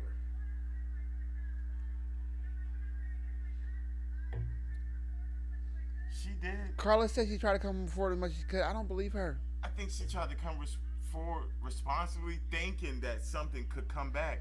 Right. But nothing came back. Right. I think she couldn't believe nothing was coming God, back. I can't believe. Yo, I'm going to tell y'all guys a real thing. Carla Esparza was the inaugural 150-pound champion. I thought that she would never sniff the belt again because Rose Namajunas was so good as a champion. Joanna Jędrzejczyk was so good as a champion. Zhang Wei Li, such a good champion. Jessica Andrade, such a dangerous champion. I didn't think Carla Esparza had a chance to sniff the belt again. Not only did she get a That's title insane. shot, longest time between title reigns. There we go. Damn. She doubles, more than doubles the amount of time in between second championship runs in the UFC ever. What was that, days? Yes. 2,612 days from when she lost her Title first holder. title to won the second. Oh, Congrats to yeah, Carla right? Esparza. But man, That's 7 years. man, what a bad fight, guys. 7 years, man. 7 years in between her title reigns. Wow. Man, who that? That's Misha Tate. She actually got the cakes. Her name is Cupcake Tate. Oh my God. She was on Playboy. It sound like one of them names. I knew I recognized that. Charles Oliveira looking ready. Come on, got some magazine sticky. Those elbows are hellbows. Guys, in case I need to wake you up, in case I need to smack you up like Clay Guida's fucking coach does every single time. Josh, should I tell him? Please, Should I tell him where we at, what we doing? please. We are live for UFC 274. Charles Oliveira versus Justin Gaethje. Let's Yes, get it. it's your boy Mike Justin MMA, the man with the golden mic, the one and only, the SOB that does the damn things. Here with Josh, a.k.a. Josh, who be joshing in all his Joshness, getting down and funky with us for this main card. And we are now at the main event, baby. Charles Oliveira, Justin Gaethje. You heard my pick for the fight. I have Charles Oliveira. Who do you have, Josh? I don't remember you picking. Come on now. Pick a side. Pick a side, brother. Come on now. I got Justin. You got Justin. Yeah, I believe in his power, You believe in his power? athleticism, Okay. and toughness. Athleticism, toughness. Okay. And he has a chin. All right. He does have a chin. I can't argue about the chin. Chin is I can't argue about the ridiculous. athleticism. I can't argue about the toughness. This is about as pick'em as you can get, as well with the heart and the brain, man. I'm a fan of both. I'm just hoping it's a good fight, because last one, I can't take another fight like we just saw. no. I think we was due for that, right? Yo, we just saw Rose lose her belt, bro. The fight was so boring No, that she didn't lose it. She gave it to her. She said, hey, instead of going to Salvation Army, I'm going to give it to you right here in the ring by free. not doing shit. for free. Did you see the swag on her Anybody after the could have fight? beat her. Did you see the swag on Rose after the fight? Yeah. She said, yeah, bitch. Like, that's what she said. She celebrated That's like what she said. it was a tough fight, and she knows she pulled it through. Why? What did you think you did, Rose? Probably was the easiest championship win I've ever seen. It probably was, man. I can't believe that just happened. The next UFC pay-per-view, Glover Teixeira versus Prochazka, Valentina versus Shevchenko against who the fuck cares? She about to whip that ass. Zhang Weili versus Joanna Jędrzejczyk 2. Joanna All right. Jędrzejczyk Come on, barely guys. lost that last fight. Looked like a goddamn alien afterwards. But man, was that an exciting fight as I get the stats ready for you guys for the next fight. The 5th of 5 fights. The main event for the chip, coach, for the chip. We have Charles, the Bronx, Oliveira, fighting adversity since that man was fucking born in the favelas of Brazil. Then you have Justin Gaethje, the Mexican-American, former wrestling All-American fucking warrior who fights like the Tasmanian devil. He's not looking to make it pretty. He's looking to make it tough. Charles Oliveira is not looking for an easy win. He's looking to persevere. This is the perfect storm for goddamn madness. And I really look at my face. I really hope we don't have another fight like the last. Josh, I really, like, I'm going to have to do another video tomorrow, guys, just to express how shocked and in awe I am about what the fuck we just saw happen. Yeah, that I thought Rose was going to be champ for a while, man, and Carla Esparza to win via booty fight? that was, I mean, I'm going to call it a booty fight. that was more surprising than Chandler's knockout. That was way more surprising than Yeah, Chandler's like, knockout. seriously, like, I'm like, And Chandler's God damn. knockout was one of the most surprising knockouts I've ever seen in my life. Me too. And that was the most surprising fight I've ever seen. Do you guys hear what we're saying? If you think we're like trying to We're do not a bit, exaggerating at all. yeah, like there is no exaggeration, there is no like hyperbole, there is no like shrug, wink, wink. Nah. Let's get these clicks. That fight fucking sucked. That shit was fucking wild. Rose Namajunas is going to have a long night. She's gonna have a long night. Look, Greg with the support on Twitch, Facebook, and YouTube. Greg, you're my fucking guy. I see a lot of wine in her night. Greg says that Rose is a dumbass, and I agree with you. I mean, no disrespect to Rose, man. She's really one of the greats. But wow, what a man. Oh, good shot. I have no words for you guys. Give us 2 minutes as we prepare for the main event. If you ain't hype, you're on the wrong channel. Give them the. Let's go. Meanwhile, Skinny to Miss It with the theme song. Kick that shit. Kick it.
Canelo is unhappy. We will talk about the Canelo fight tomorrow. Make sure you follow so you can catch me for that.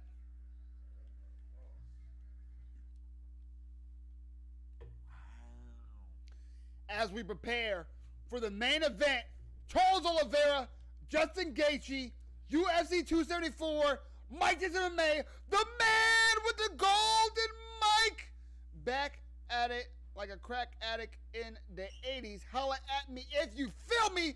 Are you digging what I'm doing? Thumbs up, subscribe, etc., etc., etc. You ain't never gonna see no shit like this. I promise you that. I'm talking about me.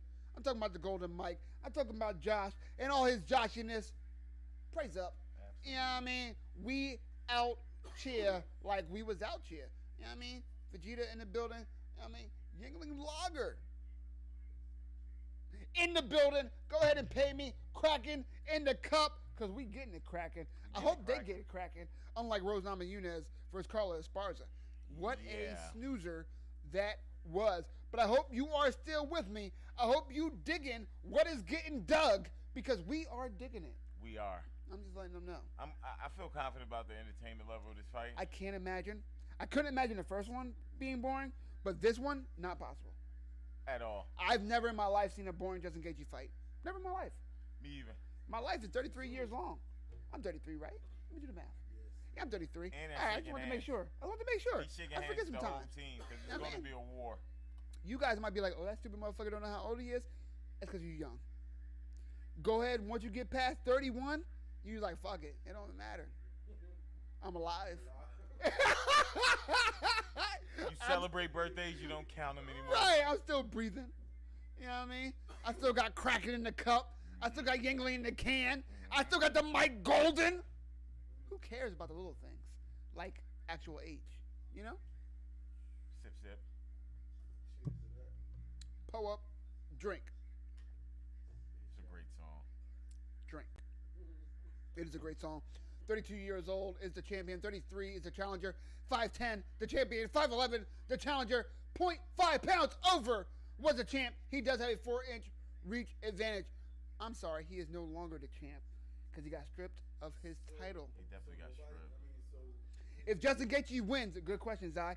If Justin Gaethje wins, he is the new champion. If Charles Oliveira wins, there is no champion. Damn. Let's go. Bruce Buffer making the announcement. Justin Gaethje looks ready. Charles Oliveira looks ready. My boy Dan says Tony lost due to knockout. Indeed, I think he's not going to recover.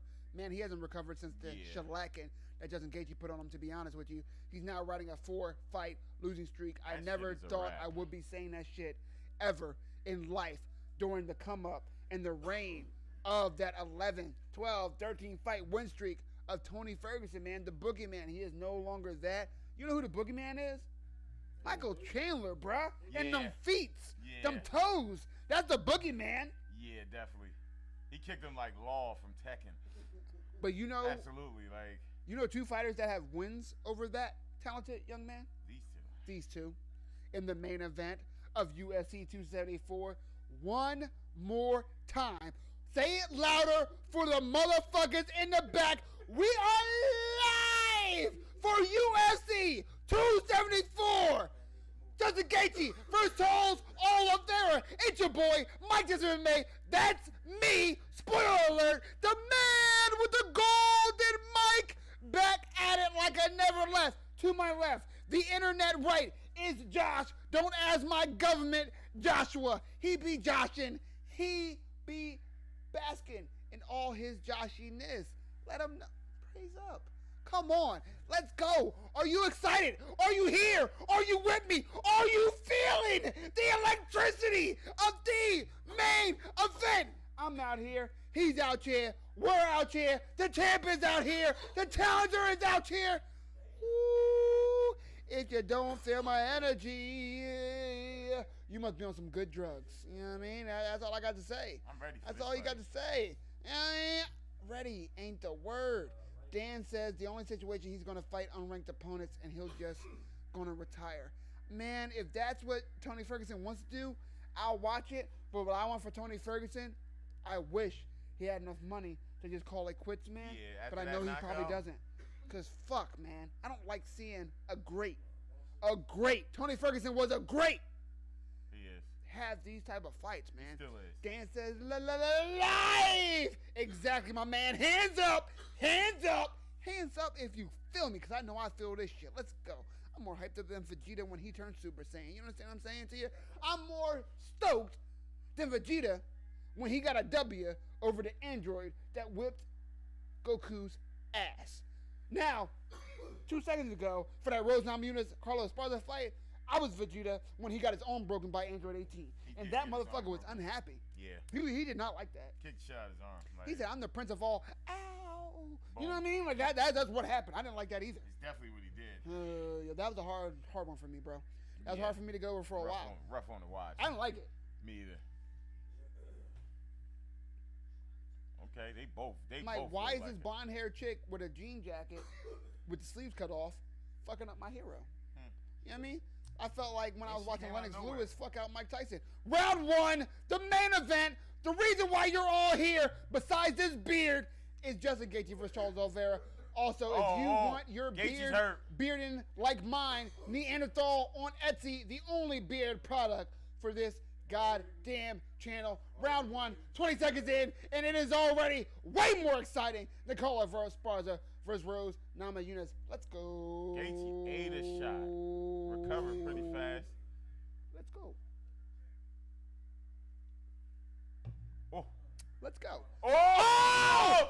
And Justin Gaethje drops Charles Oliveira already. But as we talked about before, you can't just drop Charles Oliveira. You got to end him, or you might get ended.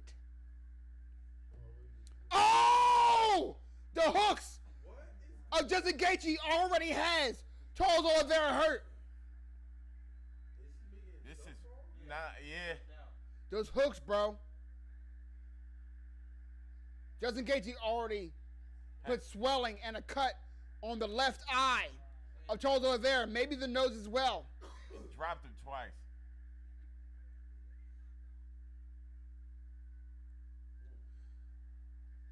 Charles Oliveira definitely the sharper puncher with the linear strikes. And in close, he likes to do the elbows. Oh! But at distance, with power shots, Justin Gaethje has the advantage. Charles Oliveira wants Justin Gaethje moving backwards. Justin Gaethje Oh, God, uppercut. wants to be moving forward and just putting strikes on Charles. So far, both men have had some success. We already have way more strikes than we had in the last fight. At least strikes of significance. Nice leg kick from Justin. Double uppercut from Charles. Also works those knees. Why those knees to the body for Charles Oliveira? They're disgusting. They did hurt and take a lot of gas out of Dustin Poirier. Nice cross. Did you see that cross? Yeah. Justin Gaethje getting a little bit sloppy. That uppercut down the middle. I'm telling you, straight, linear, and up the middle strikes, Charles Oliveira. Looping, power punches, Justin Gaethje. Oh! Nice jumping, straight front kick for Charles Oliveira. Oliveira looks like the much polished striker, but Gaethje definitely has the power. They are fighting in a foam. Oh! That cross! Charles Oliveira at the back! He's the last person you want on your back, but he is high. He is high. Justin Gaethje might be able to get out of this. Elbows. Open it up. Damn, this is way more exciting. Charles Oliveira has a triangle from the back. Oh. Gaethje's out. You Gaethje's almost. out. Oh, he's right back to the back. Oh, it's a And he has wrap. the hand under 10. It's a wrap. That's hand under 10. It's a That's wrap. deep. That's deep. It's a wrap. No way. It's Justin a Gaethje wrap. get out of this. Come on.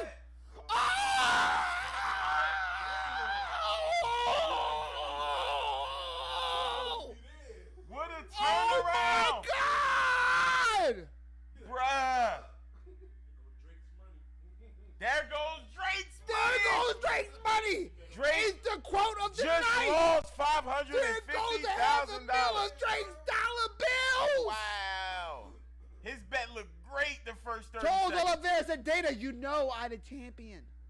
You know I win. Don't belong. Yo, first round. First round. Justin Gaethje drops Charles Oliveira. Twice. But before the fight, what did I say?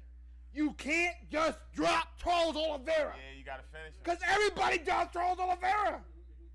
It don't matter. What did I say that Charles Oliveira wanted? To persevere. Yep. And what did he do? He persevered. Come on, man. Come on, man. Wow. Did you just fucking see that? Gaethje got too overzealous. Started swinging super wide. Got him in a compromising position. And bam, right up the middle. Yep. Linear punches. Linear punches. Oliveira was straight with it. A lot more skill, a lot more control. A man who was previously known for only his grappling. Wow. A man who previously, his biggest knock against him was that he could not overcome adversity. Has now made a living over striking and overcoming adversity. That is a fucking champion. That is why we watch this sport. Come on, man. His whole team has blonde hair. And Charles Oliveira So his whole team, before they fly out, yo, look at that uppercut. Beautiful. That uppercut from Gaethje was fucking beautiful. And then that hook. The hook was Look. crazy. That's the one that fucked his eye up. Look. Yeah. Put him It down. was a delayed knockdown. But look. Boom! Bam! Did I not say earlier in the night? Yup. What did I say one of my favorite punches was? The straight. Lead cross, bro. Lead cross. Lead Yup. cross. Come on. And then you don't want Justin on your back. You don't want Charles on your back. Look at this. I'm all fucking discombobulated, guys, and I didn't take none of those strikes. He was able to Look at that. to reset the chokehold too. And here's where Justin Gaethje High fucked on up. first. Justin Gaethje didn't fight the hands at all. He didn't. He didn't fight the hands. You gotta tear those hands off. You gotta try to get to 2-on-1. You can't let Charles Oliveira get that type of technique. Charles Oliveira's team, before they fly out of Brazil, they bleach their hair. Wait, what happened? Charles Oliveira, his whole corner, before they fly out from Brazil, they bleach their hair. Okay. That's been a thing for the last few fights. That's just a thing that they do as a Literally team. everyone, yeah. It's like solidarity. You know what I Yeah, mean? literally If everyone. someone said, how long are you going to keep it going? He said, as long as we keep it going. That was his answer. He said, hey, that's an easy answer, buddy, as long as we fucking feel like it. As long as I keep getting these W's. As long as my guy in my corner has Aeropostale shorts. For real. I have not seen Aeropostale in a very long time. Neither. Charles Oliveira. I don't know what happened with your weight cut, but congratulations, man. I don't know. I guess it's him versus Islam Makhachev. Khabib's protege next. But man, if I'm in this division, I'm worried. Yeah. Because you just got dropped twice. And that Still fast off. turned it around. That fast. Like, Holy shit. he's in great What do you shape. do against this guy? I need to hear him. Guys, everybody shut the fuck up. I need to hear Charles Oliveira. I'm talking to the internet. Are you guys having as good a time as I am? Because I'm having a ball. Joe Rogan asking about the problems on the scale. Get your Oliveira, who y'all going to pick? There's an exciting fight for the title due to submission. F yeah, Brazil. Yes, sir, Brazil. Gaethje got choked, man. Yes, he did. And look, the most wins in UFC history, he's on that list, man. He's two fights away from the record from Andre Arlovski. And Andre Arlovski is in his 40s. That's very impressive. Charles Oliveira is in his young 30s. He's got to win the next fight because it'll probably be for the vacant title. Vacant title, him and whoever. But no, everybody knows this is the champ, though. Come on now. All that shit is just optics. Yeah. He's the fucking champ. They know it. And they're going to act like it. Bilal Muhammad said, man, he's a monster. Alex Volkanovski, so much happened in the 3. Makhachev, congrats, Charles, and see you in Abu Dhabi for vacant. Tago Moises, what a performance by Charles Oliveira. Look at his peers, loving it. Yeah, they are. I tried to tell him Vince Morales. I don't know what Charles Oliveira's saying, but he's snapping. This dude not the right. His hair ain't blonde.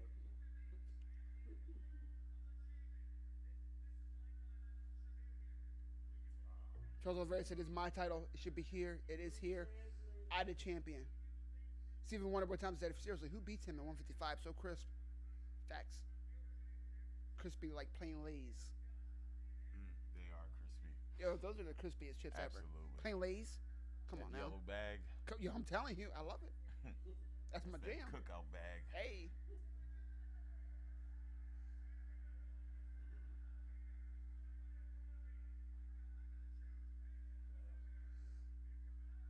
Charles Oliveira said Conor McGregor, what's up, took off his gloves and walked out. What's up? Let's go. He's serious. Josh, did you have a good time? Had a great time. I hope you guys had a good time too.